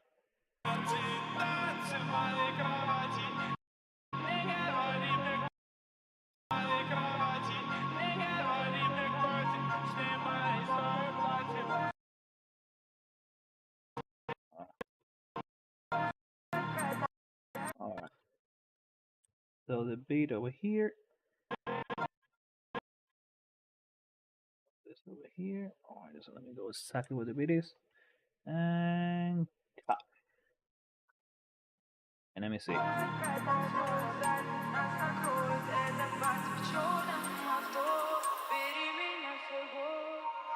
So before the beat drop, you want to have something more epic than just a car coming in. And that's what I'm trying to find. Something that is parking or something. Which I think have some clips came parking, so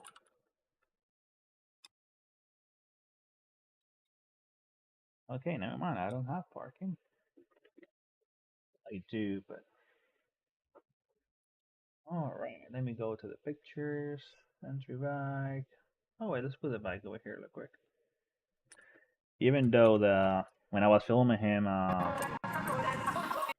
he mentioned that oh, this is entry bike too. So if you pay attention to the bike, he got a bunch of tape on the front. Let me do this really quick.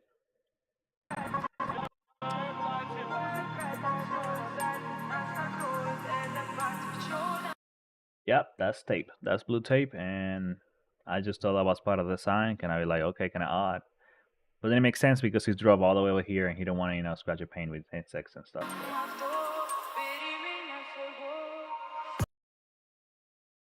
So there's a point over here. Remember that he does that. I want to have that part.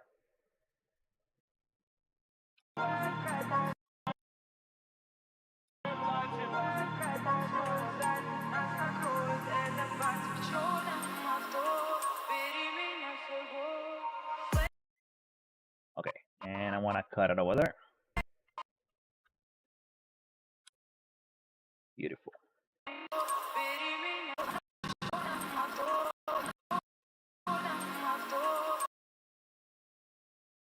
I have it more over here. Cut the video over here. My goal is to, when it's about to drop, you just make an action, you pay attention to it, and then it just moves you to the next shot. So slow motion over here.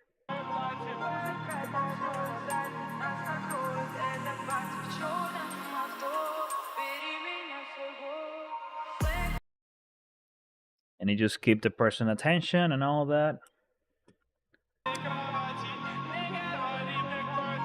This shot over here, I don't know if I should adjust this really quick.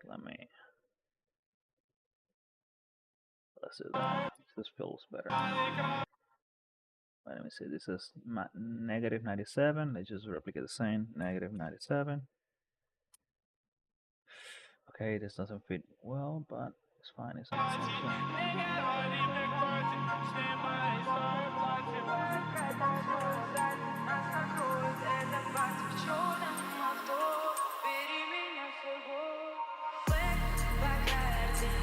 Alright. So now on this drop, I want to do a speed ramp. So I want to do something like fading out, zooming out, or something. And I think I want to do something that is eye-catching. I like the Supra that was there, and something that I like a lot is this part. So I don't know if you realize, you didn't see what it reads. 2JC, no shit. I feel that's kind of nice. I think I have another engine shot. No. No.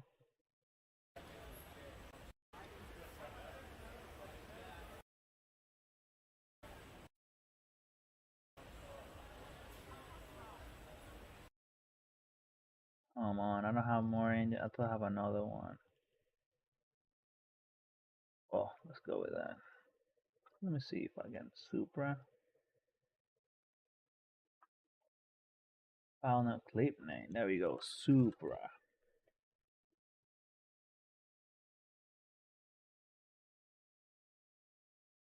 Then this is it. So what I can do is I do this video. I won't be able to do the speed ramp, at least not that long, but let me see. Time control. How can I make this reverse? I never. Oh, there we go. That was easy. And then 40. Oh wait, it had to be negative 40 to stay reverse, so that's fine.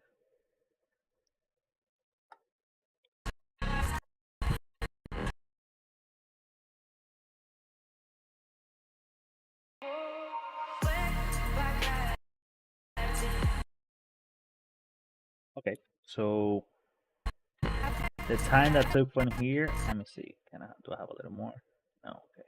Something that I don't like from DaVinci Resolve that you were able to do that on Premiere, but at least this is something minimal, is that if you clip something, you were able to stretch it out because it was just using the same clip. I guess when you clip over here, it's only using like what you cut. It doesn't allow you to go to the footage again and all that. So I don't know if you guys understand me. Like I will be able to stretch this because it's using the entire like footage, but over here it's just using that clip that I used earlier. So take that in consideration if you want to make your clips a little bit longer, like before and after, so you have that extra gap. Let's say for speed ramp, you know how to do with this. All right. So what I'm gonna do here, I want to speed ramp from there to where it needs to be. The way that you do in this one, I was looking at yesterday because of course I had to be prepared for this. I think it was change clip speed. No, change read time control. Yes, so it is this part over here. And what you do is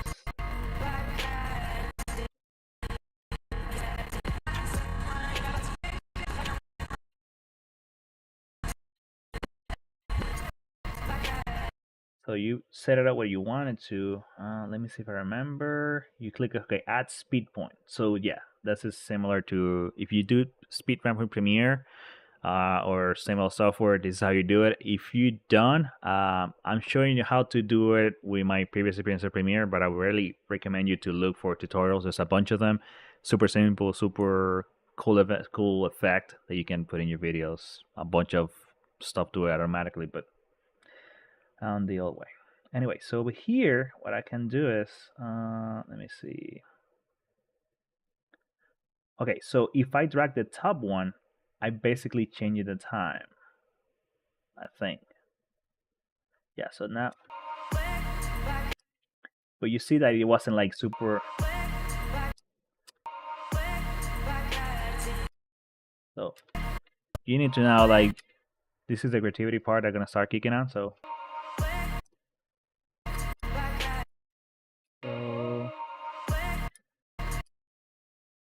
maybe over here. No, that's too short.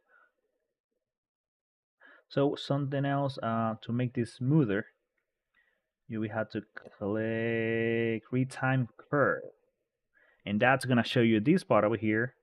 And when you can click it, basically make it more smooth. This is again, there's a bunch of tutorial for this. I would like to go deeper into this, but even I still playing around with it. So this is gonna make a little. Wait, what?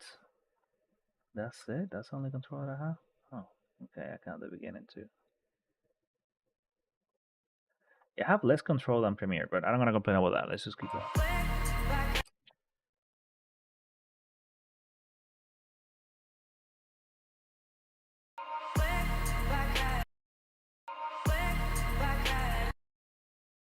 No, no, no. Okay, so I know what I need to do.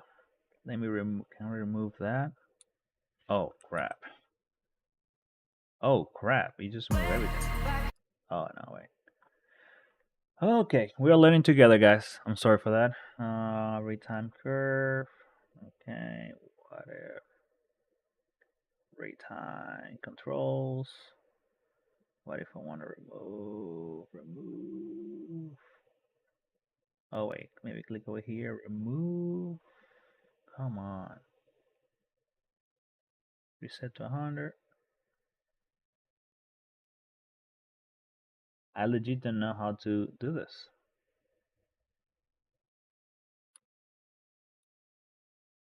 Only thing is giving me to delete the entire thing.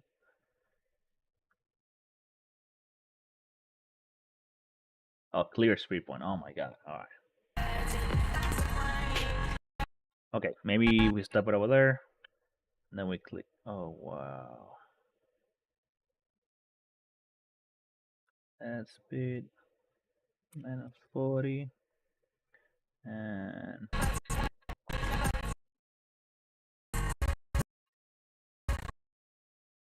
add speed point.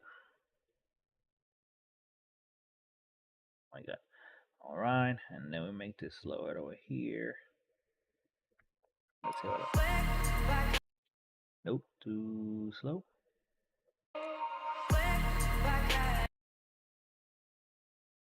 Let's make that now smoother. Curve. Click over here. Pop. Add this thing over here, and that's it. I don't like how he does it, but maybe with a fade. Effect, cross, dissolve. What about cross? Let's do that.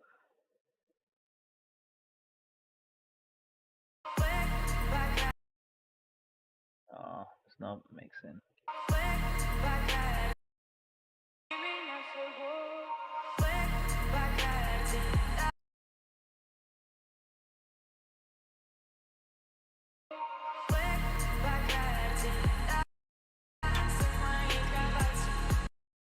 Okay, we can start the video there. Let's just leave it.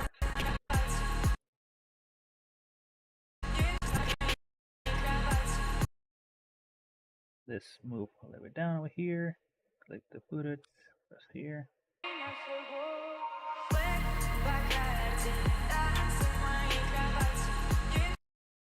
And now we show the Supra. This is what I like to do. So green Supra. Oh wait, let's just keep showing the engine because I like the engine better. Well, we show the engine, so now let's show the car and then we show the interior.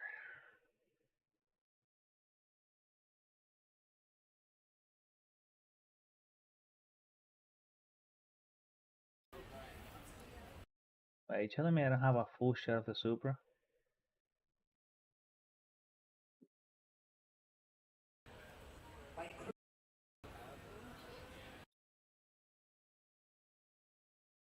Great, I fell at that. Oh no. Yep.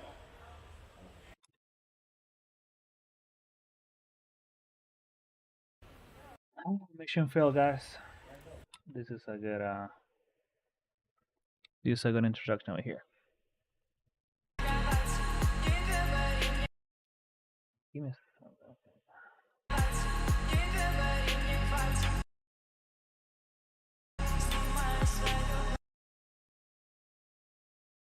make this 40.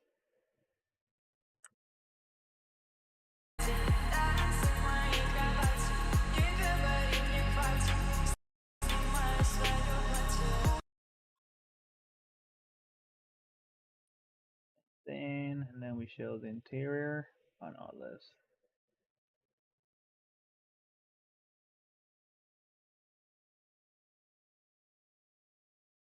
R40. Boop, boop, boop, boop.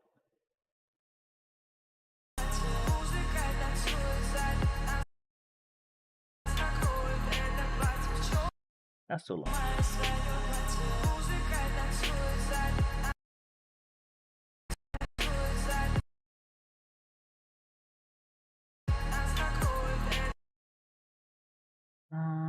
No.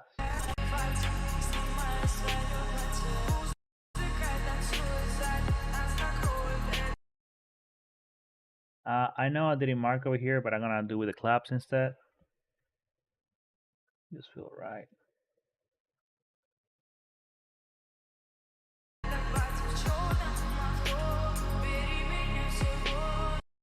That's the headline. I don't like that shot. That's why it takes so many shots.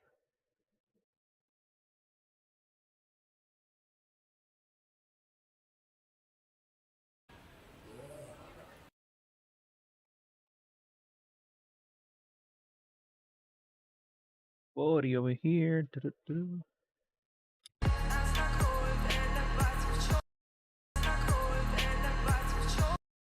No, I'm gonna do over here like earlier. Again, this is more about your taste. Something else. I believe in this for real. When you edit for so long, when you're doing this for for a couple hours straight, you want to take a break. Like you get fatigued, so just go up, stand up, do some push-ups or whatever, watch some show, whatever, and then come back. Because I feel when you get stressed out, like I was stuck over here in this part and before, sometimes you just kind of like you're trying to force it, but You just want to now finish the video or keep moving forward to the next part instead of making the video better. I feel like I was paying way more attention on the beginning of the video than right now, because right now I'm just stopping, putting stuff together.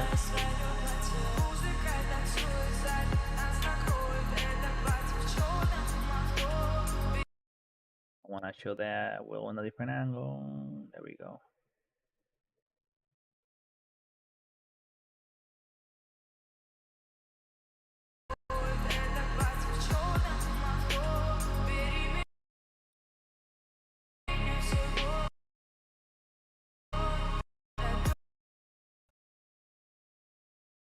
And something else with this, I mean, for example, I usually do this at the end of the video, but something that I like to do, so that especially I'm trying to make my business logo, and I'm oh, bro, like with the logos, like I did mine, it was a pain in the ass, and I had to say now that I learned, like for graphic design to make the logo, apparently there's a science and everything. I leave that to somebody else. I mean, my logo I made my own, but yeah, I want to hire somebody or pay somebody, because apparently the logo needs to be looking good from the far away, from the big, small, and all that. Mine is none of that. Is you can barely recognize it. So I feel you, man. I feel you. Like logos are a different story. And I feel like effed up over here. I don't know why this is happening. It's shooting.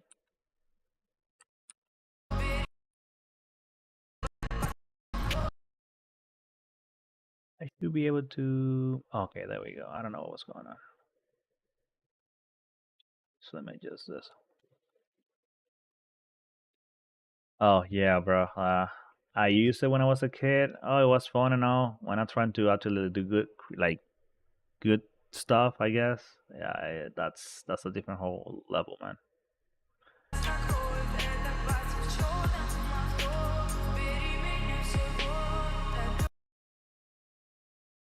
Now we go. Let's go from the gray Supra to the core Supra.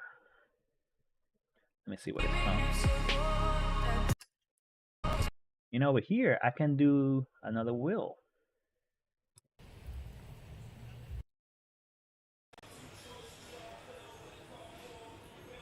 No, that's that. By the way, over here, what I was gonna say earlier, you can make this.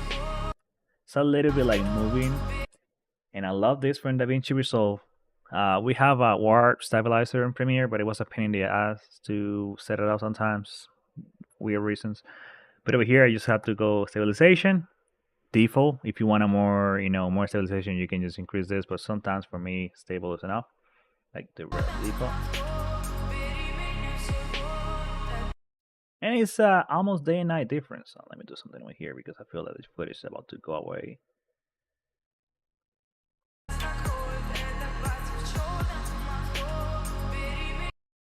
You see, I add footage, and you see a little symbol here. When that happens, the only thing you have to make sure is if you add like extend it again or whatever, just make sure you go ahead and click stabilize again. It's gonna fix that part.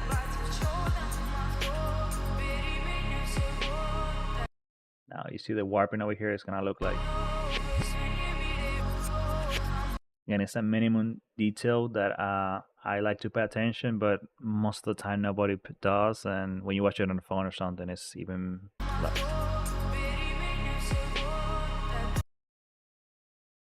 Okay, so let's go now with not that one, but this one.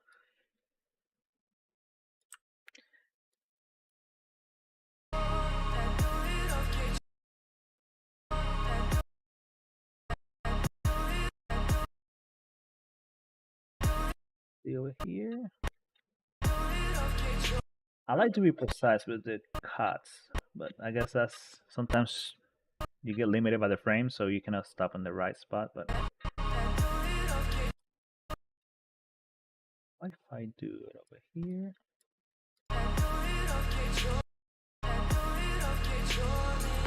This is super jerky, so let's see if we can. Oh wait, first let's slow it down.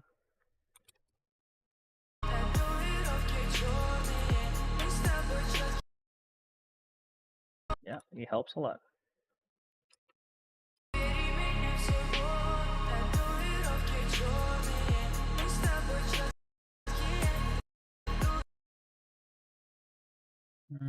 Okay, over here, gonna switch to the full body of the Supra.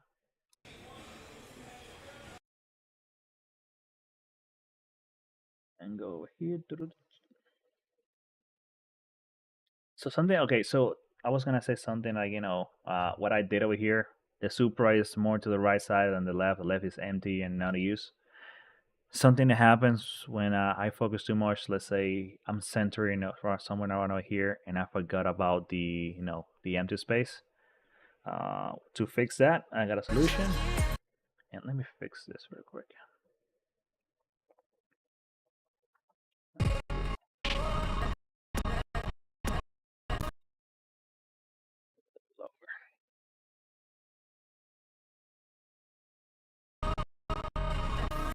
And maybe zoom in a little more.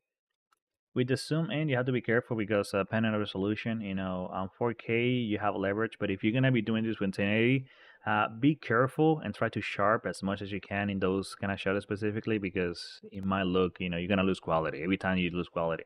But 4K is barely noticeable. 1080p, you might feel like the blurriness at that point, but again, you can still do it, especially if it's something short.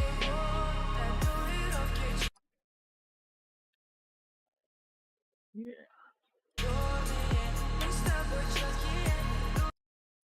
I don't like that shot. It's too long.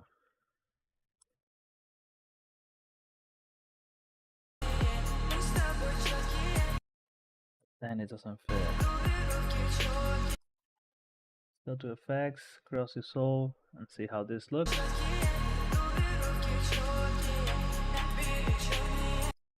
Okay, tell me I didn't slow down this one. Okay, because it's super shaky. But why did it increase? Ripple 40. Oh, wait a second. Maybe the effect had to do something with it. There we go. Right in the middle.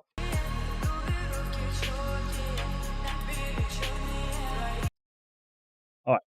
So over here, to fix the empty space over here, this is a little trick that I like to do all the time. I guess way too often. Let me cut the video here. But let's do keyframes. So we can either zoom in, out, or vice versa. So I'm just gonna try this. At the beginning, we're gonna be zooming in, and I'm gonna add a frame. Wait, let me add it at the end of the frame. I kind of hate this. Hopefully, I will be able to see. Oh yeah, I'll be able to see them. So we got zoom and position. And what I want to do is now that I've zoomed in, I can move on the picture. This is something. Oh wait, that saved my life so many times. And what I can do is, no, actually I want to zoom out. Sorry for that. So I'm gonna zoom. Okay, so over here, choosing this. I already zoom in. I got the car what I wanted to, and then this is how I want it. So now, if I go to the last frame, well, I need to go over here actually because I need to see what's going on. And I tell it to go back. Let me see. To go back to, let's go this one to 0. Oh God, no. So I put it like 0 again, but now of course we are 2 to this side, so we need to put it back. So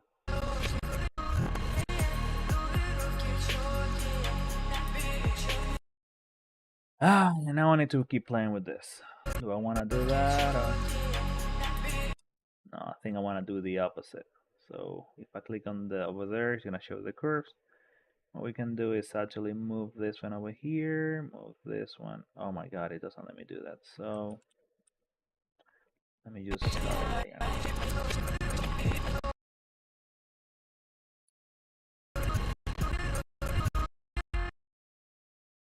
Reset, reset.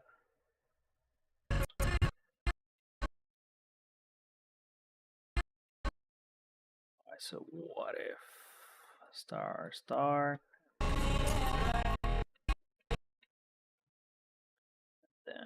we zoom in.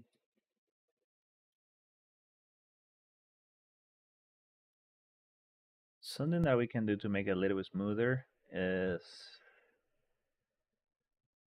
what we did earlier. So this is easy in, easy out. Let's do easy out, easy in.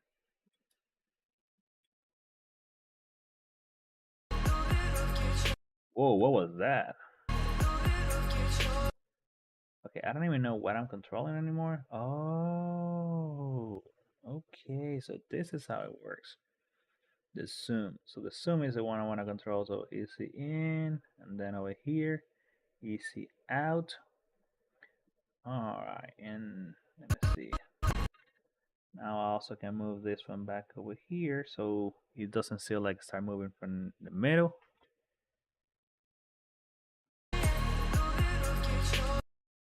But I also need to do that with the rest of the stuff. So zoom XY over here, zoom Y over there, zoom X. The same thing, easy in, easy out. Okay, this is a little more like not complicated, I would say, but like different than what I'm used to.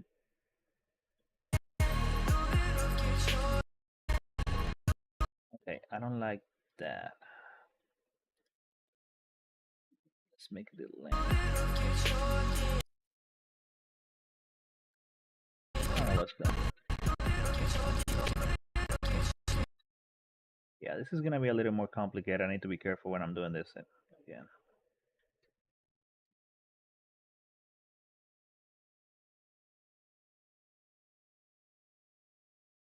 Okay, this is position Y.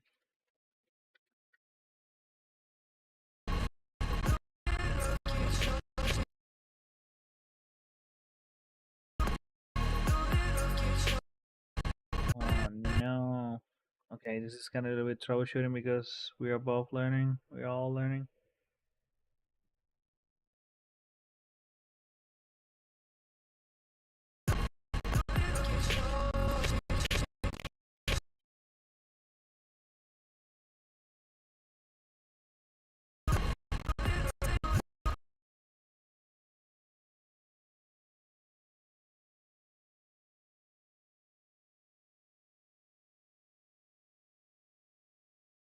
Position X, position Y. And this is the tedious part when you're editing. You get stuck and stuff like this. You know what? I was gonna say this. I'm gonna say fuck it to this. I'm gonna put the clip again. Well, I don't have to do that. I can just click over here, restart everything. And I know that this has something called, what is it? A dynamic zoom. So I'm gonna try that instead. I'm gonna enable that. Linear, easy in. Let's see how that goes. I mean, not bad. I didn't do anything and it was doing exactly what I wanted to be, but it's zooming way too aggressive.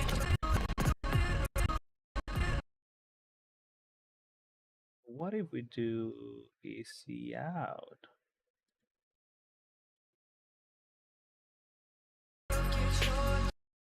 Wait.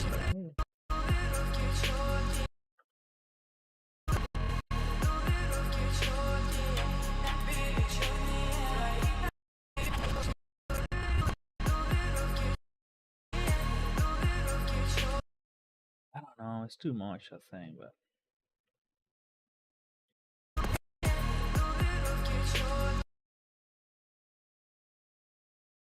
if we tell it to go. Oh wait, what? What? I didn't even enable this. Oh wait, this is what happened. Easy in and easy out.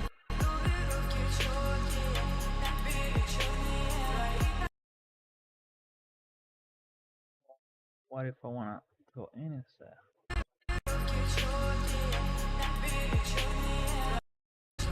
Alright, so the only thing I have to do now is basically modify this position. Nope.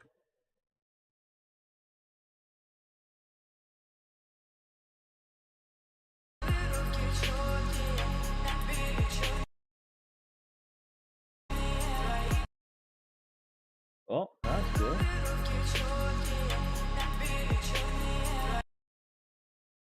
And instead of easy, I'm gonna do easy in instead of easy out. I wanna go linear after that. All right, and we spent too much time on that single clip. We are 58 seconds, which that's a lot. I was expecting to use more clips with time before we get there, but what I want to do, I want to see if I can like do some color grading before stopping for the day, since that's really important. We have 2 hours already editing. I'm getting like kind of fatigued, but color is also like a refreshing thing to do. So what I'm gonna do now, let's just stop back for now until they're adding clips. I wanna see what we got, see if I'm happy with it. That's something that you wanna do all the time because you change with the mood and all that. You see, I already saw something that I wanna change. And wait a second, let me do a heat fit. Wait, what? Why is oh? Did I change this? I don't think I changed. What's going on?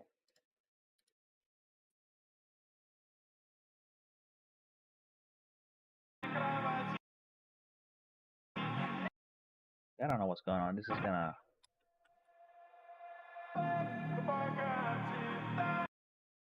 Why?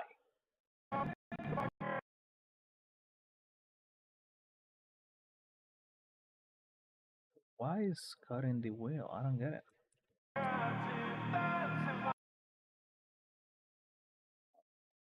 And there, but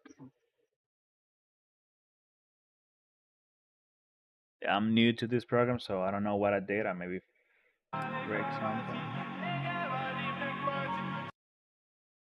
Oh, wait a second. No, I did so many on purpose.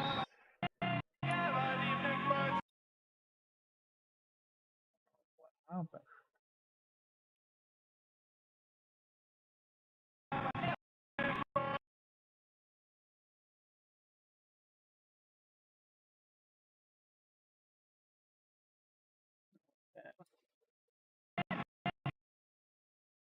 just make sure I put on the right spot. There we go. Nope, because now I'm cutting the head of the guy.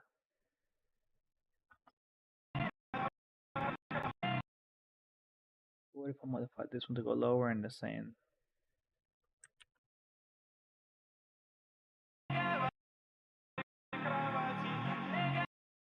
Oh, it was my fault, huh?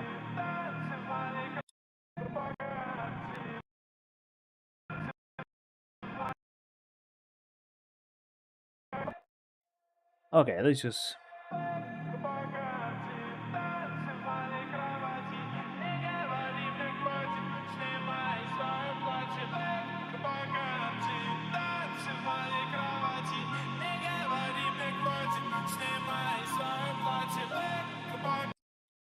I don't know what's going on. Like, I feel like this is zoom in somehow. They are zoom in. What? What is going on? Oh my god, is this thing? Oh my god, I fucked up everything. Well, guys, we learned a lesson today. Be careful with adjustment layer because I by accident enabled dynamic zoom on that and it modified the entire thing. That wasn't a thing on Premiere. When you do the scale on the adjustment layer, you just scale the effect. Okay, that explains a lot.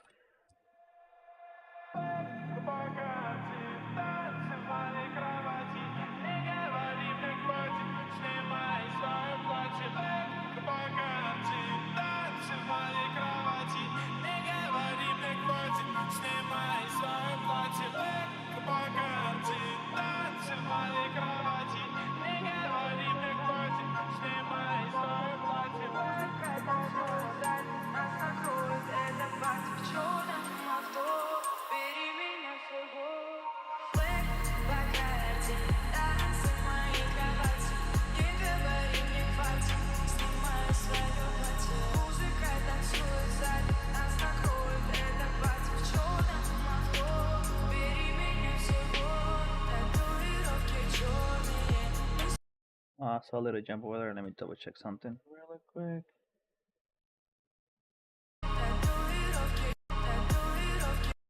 Oh, I know why. Wait a second. Stabilize. And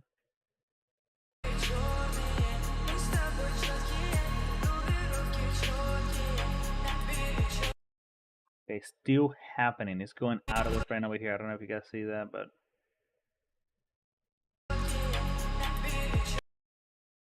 what is happening? Oh, wait. Maybe this. Selecting this, enabling this, easy zoom in.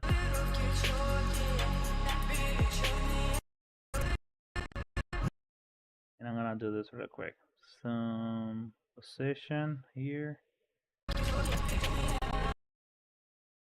That position is gonna be over here. Click over here. Doo-doo-doo.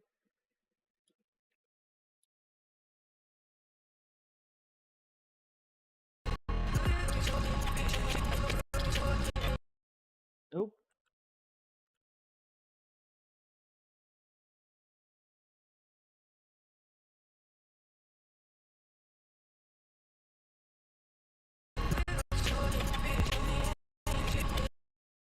Oh,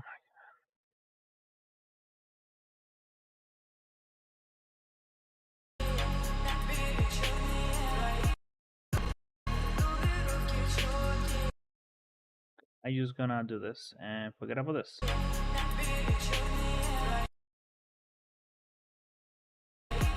But now let's make this a little bit better. Now stop relying on this, and I'm gonna do color rating again. Like I said earlier, it's been 2 hours. I'm getting tired already. I want to take my break, and it is about to be 9 o'clock. I need to work tomorrow, so yeah. So let's go to color, and this is where DaVinci Resolve like basically kills it. I just remove this. I have a key thing, like a key shortcut to open and close the media tab, so that's why I get on space. But over here, I can see everything. And one thing I'm gonna do right now before I start editing, I'm gonna delete or remove. Okay, it's there. It's now selected. So you go to color, you select your card, and you see these kind of nodes over here. That's what I call. Uh, this is for super advanced color grading that I have no experience at all yet. So I'm gonna go super basic and do everything at once.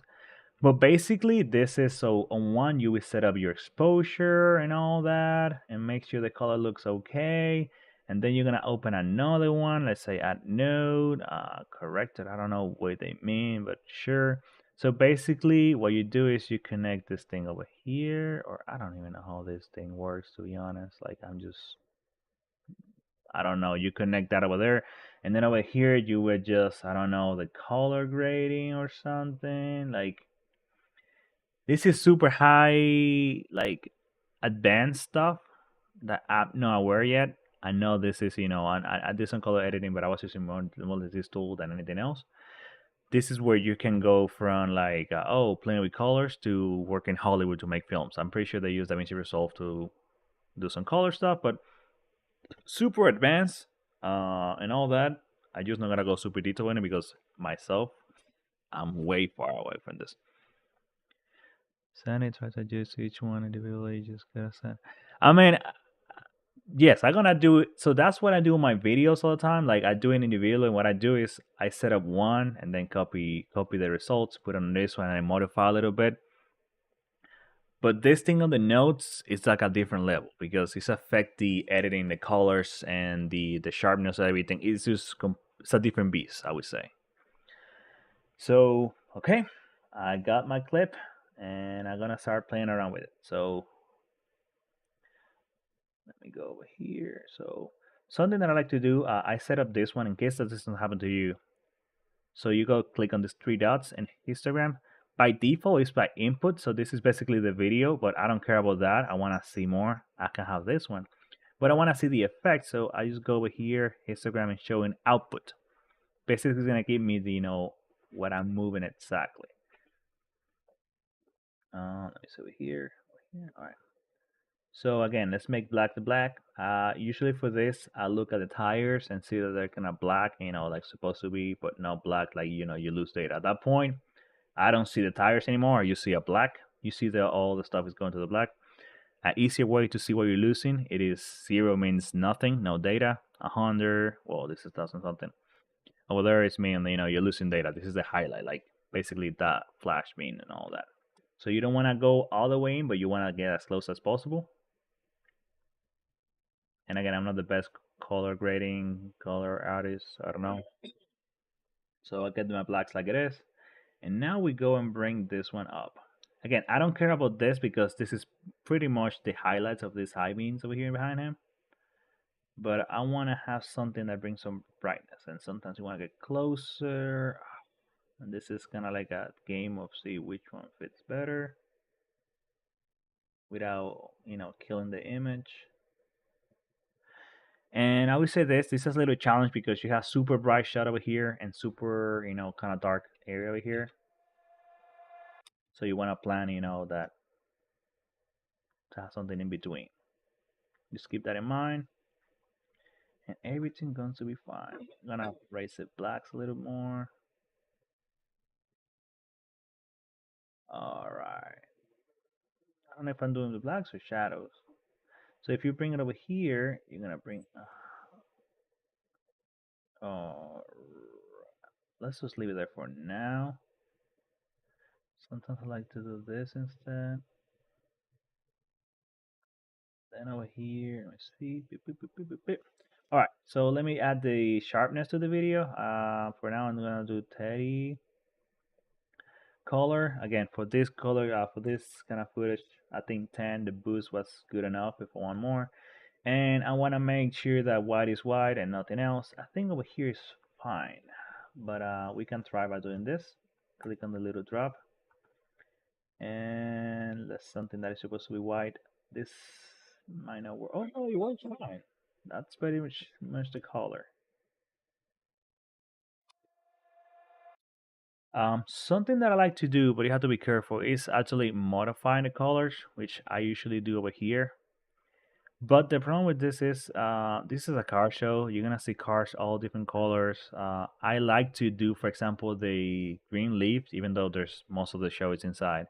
I like to, for example, do this. Choose the green color, and I make them a little bit like kind of like fall. Oh my God, it's not working. Oh wait, I know why. So yeah, I like to make this, like it looks fall, and the image should stay the same. But anything that is kind of green like leaves, and again, it doesn't look that bad because I mean not good because it's overexposed. But I just feel like that's when you give it your own kind of look to the video. But let's not do that right now. Let's leave it in by default, and that's a different video. All right, so something I can do to make my life easier is to copy the settings. So I can click here, just click on and Control C to copy. Go back to the other thing and Control B.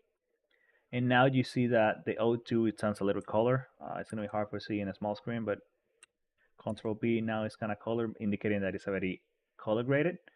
But over here, see that's a little darker, so I just, again, minimal adjustment. I'm gonna move this one over here, maybe this one up, or too much dark. What if I go over here? This is something that you can be practice. I mean, don't get frustrated. Just play around with footage and stuff like that. Yeah, I know. And if you have a HDR monitor, it's even worse. Well, I don't assume an HDR, but anyway. So yeah, let's make this. Oh my God, it's a little too bright, but no, I'm gonna make this darker so I can have data over here. But then I'm gonna grab from the middle, pull it up. You have to be careful with this because if you do it too much, it's gonna like make a mess. But it's a decent exposure with that thing.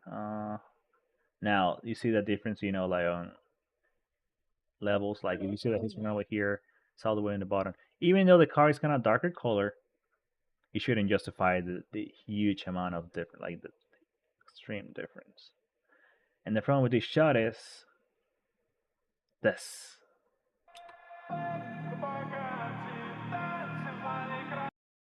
So that's the thing that you want to play around. Again, this is not easy as it looks. Well, man, I guess I want to say that to cover my butt, but let me go over here and type this to 0 and see what happened. Okay, that's better for me.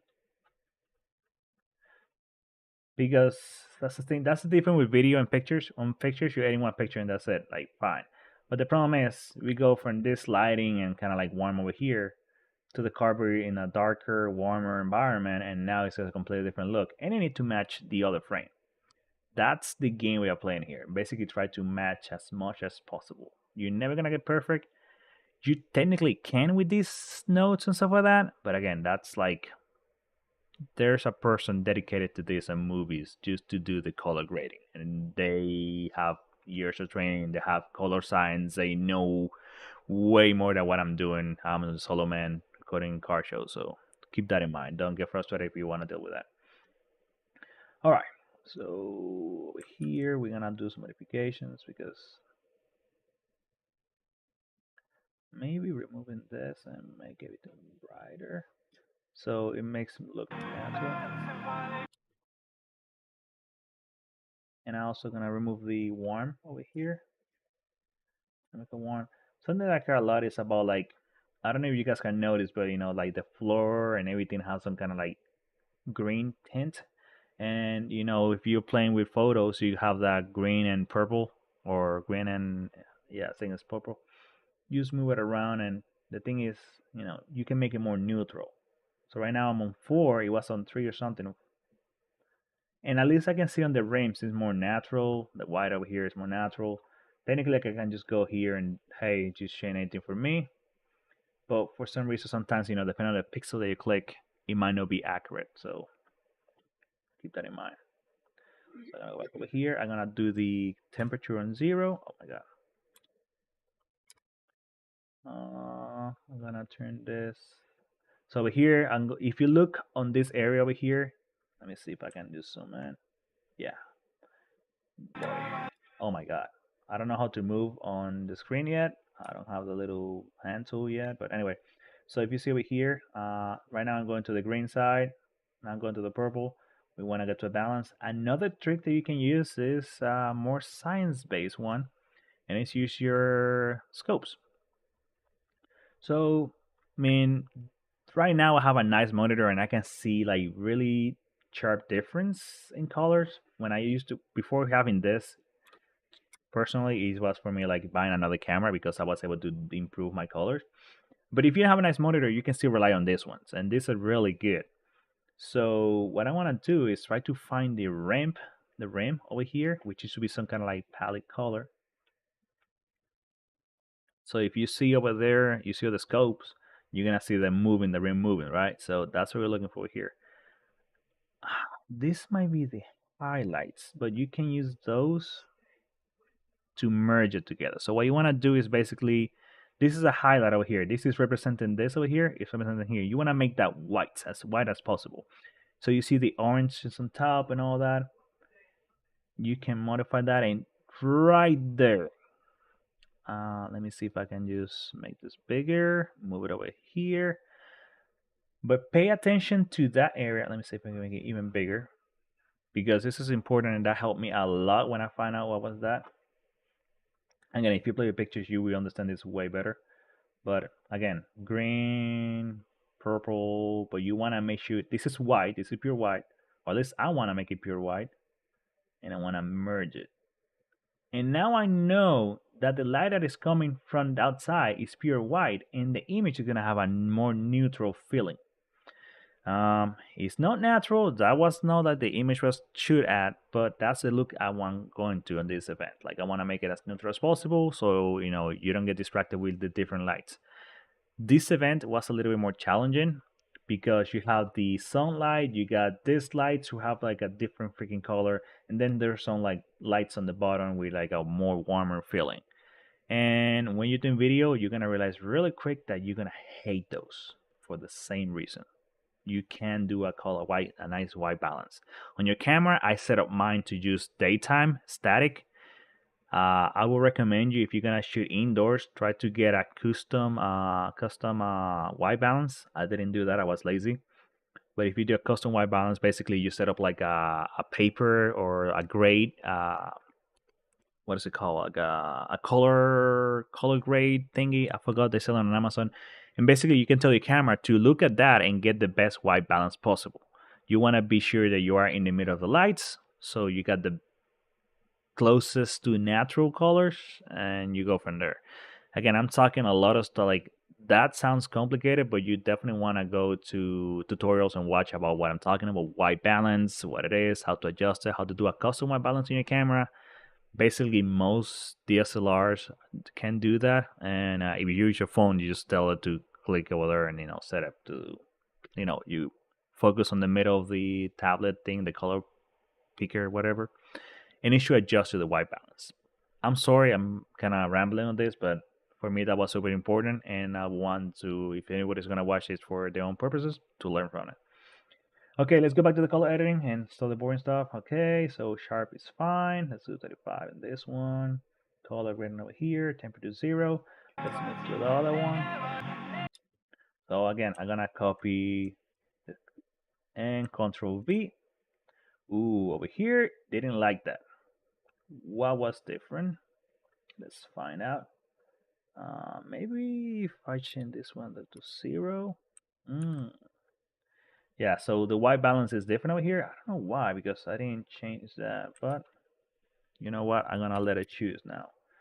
I need to find something white. His hat is supposed to be white. There you go. It's a little whiter, or not cream. But something I don't like now is exposure, so we're gonna fix that.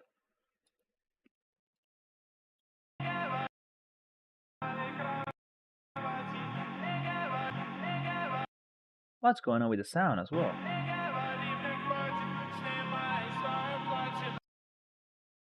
Okay, so you see how everything changed for over here. He's fine because he have a one light, and then over here it's kind of like turning into cream again because it have the sunlight on it.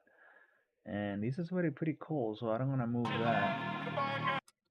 And I'm gonna copy the same settings over here. This is gonna be a mess. Yeah, I got it. Okay, so let's modify this a little bit. And right now this is a perfect exposure. So I'm just gonna bring dark to dark. I'm gonna bring this over here. By perfect, I mean, that's what you wanna see when you're color grading. Everything is in the middle and then you can span it out. Basically, when you span it out, you create contrast. So keep that in mind. Somebody hit me on Steam something. All right, so I'm gonna bring it black to black. We have detail on that tire over there. Okay. Now the highlights are gonna be tricky because I had this spot over here, but I don't want to make this too dark neither. So, oh man, the entry with so many.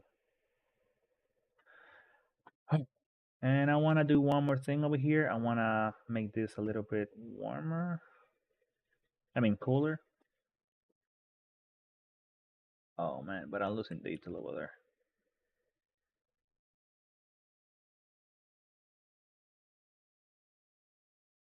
Okay, now I'm having an issue because I'm messing up this or this part over here. So replace 0, replace 0. This is how it should look natural from the camera. I don't think this is proper, but let's go and try that. Okay, that's better than what I had. And let's take this, let's use a scope. I don't even know what this part is, that's what I'm trying to focus on. Oh, this is this part over here. Okay. Okay, so hopefully the setting from here can help me a lot over here, which better. I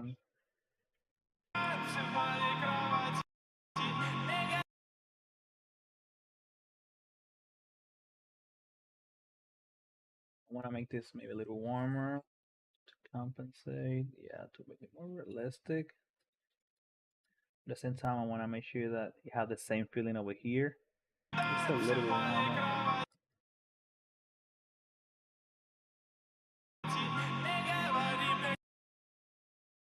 Same settings over here. Over here. Oh my god, yeah, because it's coming from the outside.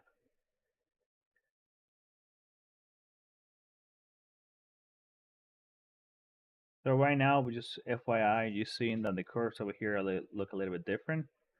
That is because all the data is basically white, like everything is being overexposed. This is when there's no data over here. I cannot recover that no matter what. And by that I mean that if I bring everything down, that's the data that we're never gonna be recovered. I'm gonna be able to see what was outside because of that. So just keep that in mind. And yeah, sometimes you can get away with doing this. Nope, not that. This. There might be people who can do this better than me, and if you have any, if you're watching, or if you know what I can do, hey, leave a comment and help me out. Color grading, I love to do it, but again, I'm never say it's been easy.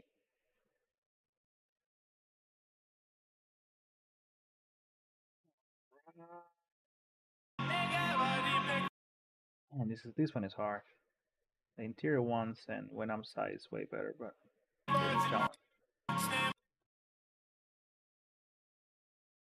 I have the same feeling. I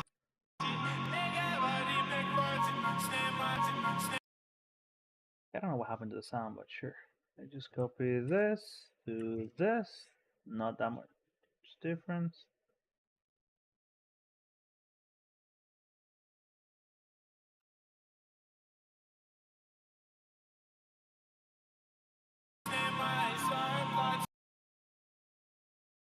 I'm gonna bring some light over here. Oh but man, like,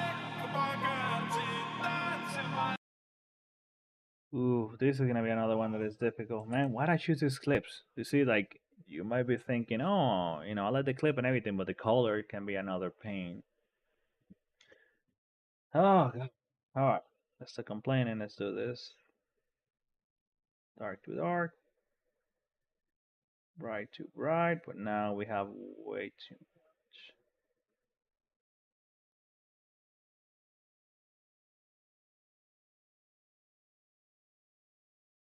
So just FYI, I mean, the way I see it is the more I drag it over here, the less it's gonna grab to the darkness.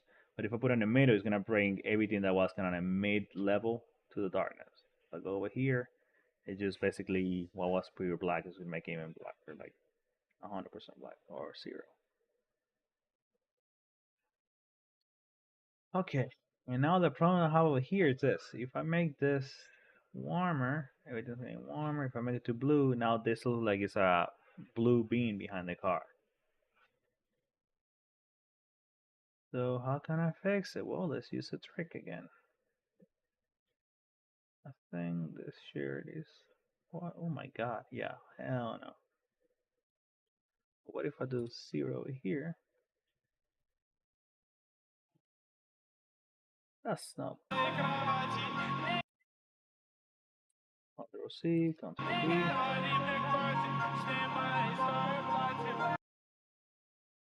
Wait a second. I want to fix this a little more.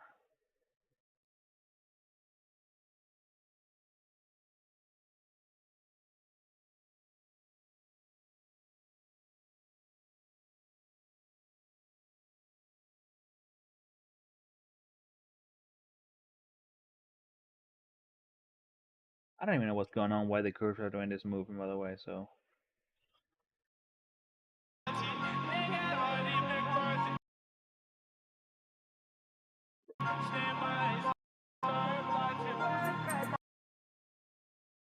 This might be a little easier, but let's use this one.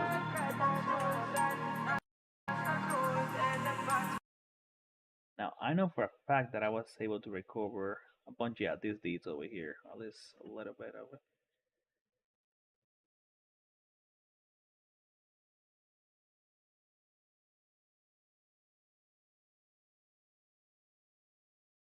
And sometimes, yeah, I won't be able to recover that.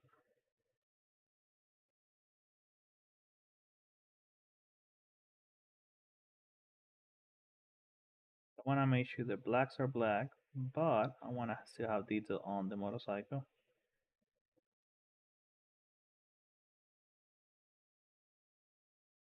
Oh my god.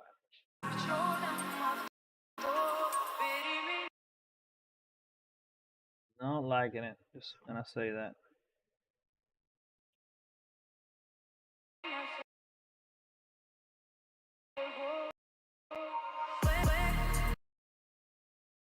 Alright, fine. Make it where we wanna be.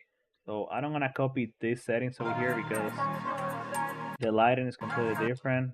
This is completely dark now, so I need to be super careful.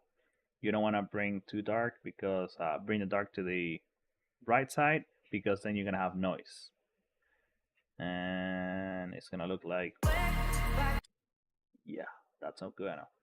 Something that DaVinci Resolve has that is really good, they have a denoiser, so basically does magic with this. But I'm gonna show you the main problem. I'm gonna fix this eventually, but I wanna do it, without cheating on this time at least. If you go to, oh wait, it doesn't let me go to effects. Nice. Okay. Denoise. Interesting. Oh wait, this is transition effects.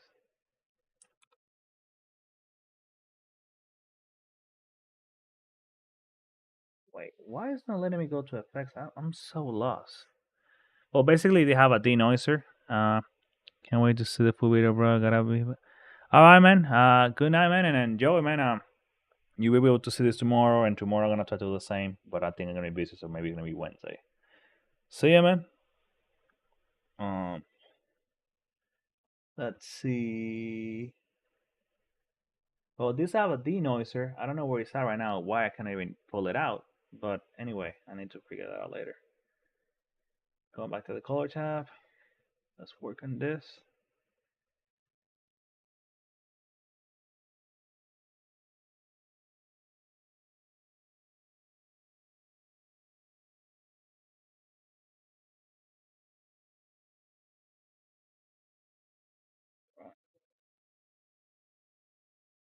And is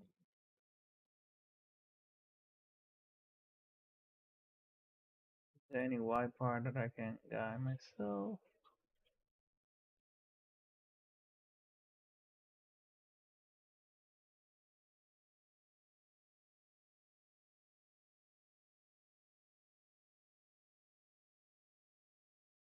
See the green tint over there, so I'm gonna go to the, oh no.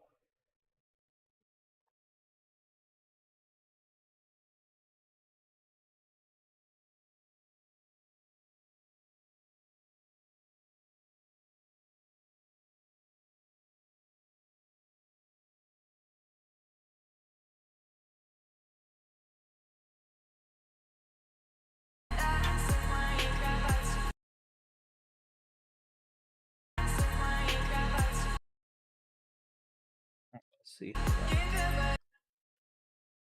Oof, no. No, no, no, no, no.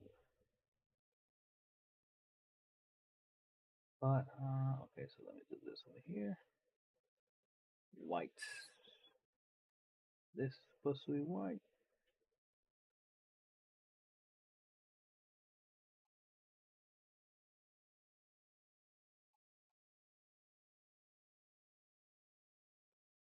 And now we bring it down a little bit and we bring up.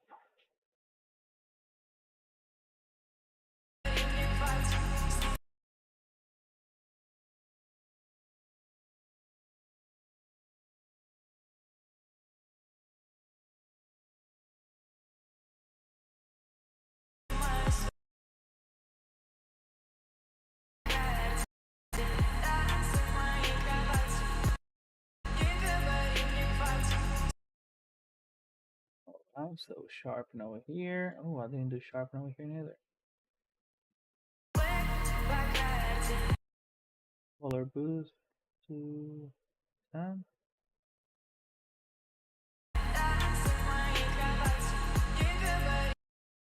Color boost to 10 over here as well.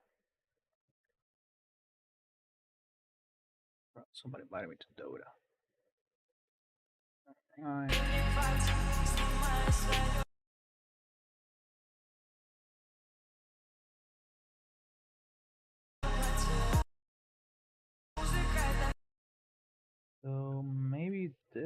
over here. Ooh, that's not bad. We're gonna change exposure because I think I can do a better job.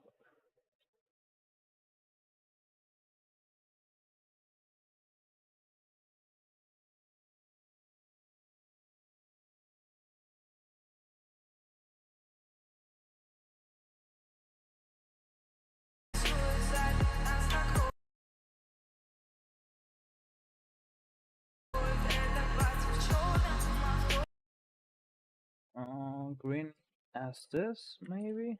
Ooh, not bad, not bad. Right.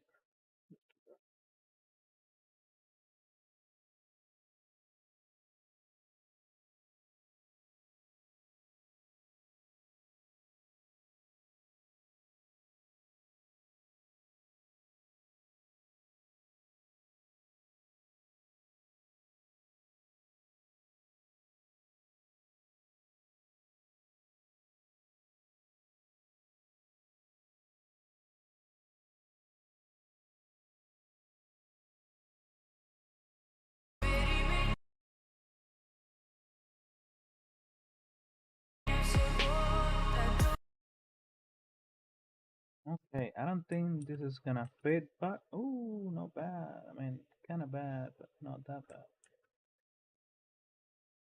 What if I do this one over here? So white balance. What if I click over here instead and go to? This should be white, but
one thing I can do is to see the color, and I can definitely see it's still bluish, reddish.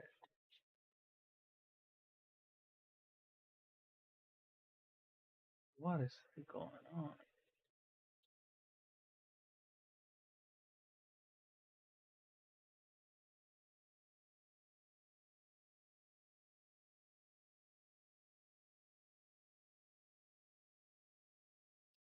Alright, I need to rework this.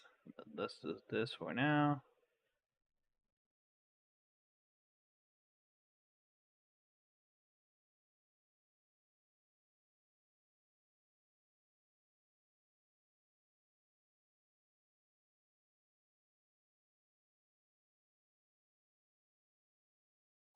Too blue, so blue. Still one out. Still don't like it, but let's do this. 0, 0. Oh my god. Everything because I was lazy with the white balance. That's better. Maybe a little more purple thing. There we go.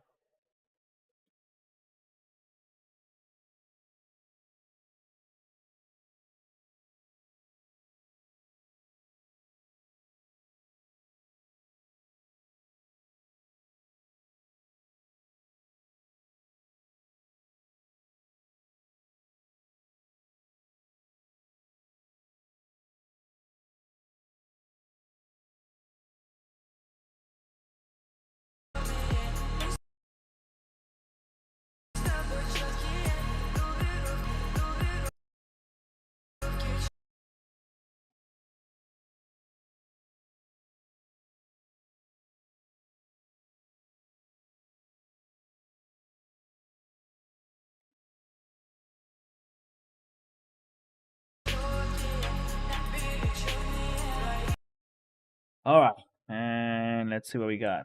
This is a quick color stuff. Again, this is something that takes hours and hours. Wait, why is not fading now? Oh wait, I'm not there.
All right, let me stabilize this real quick.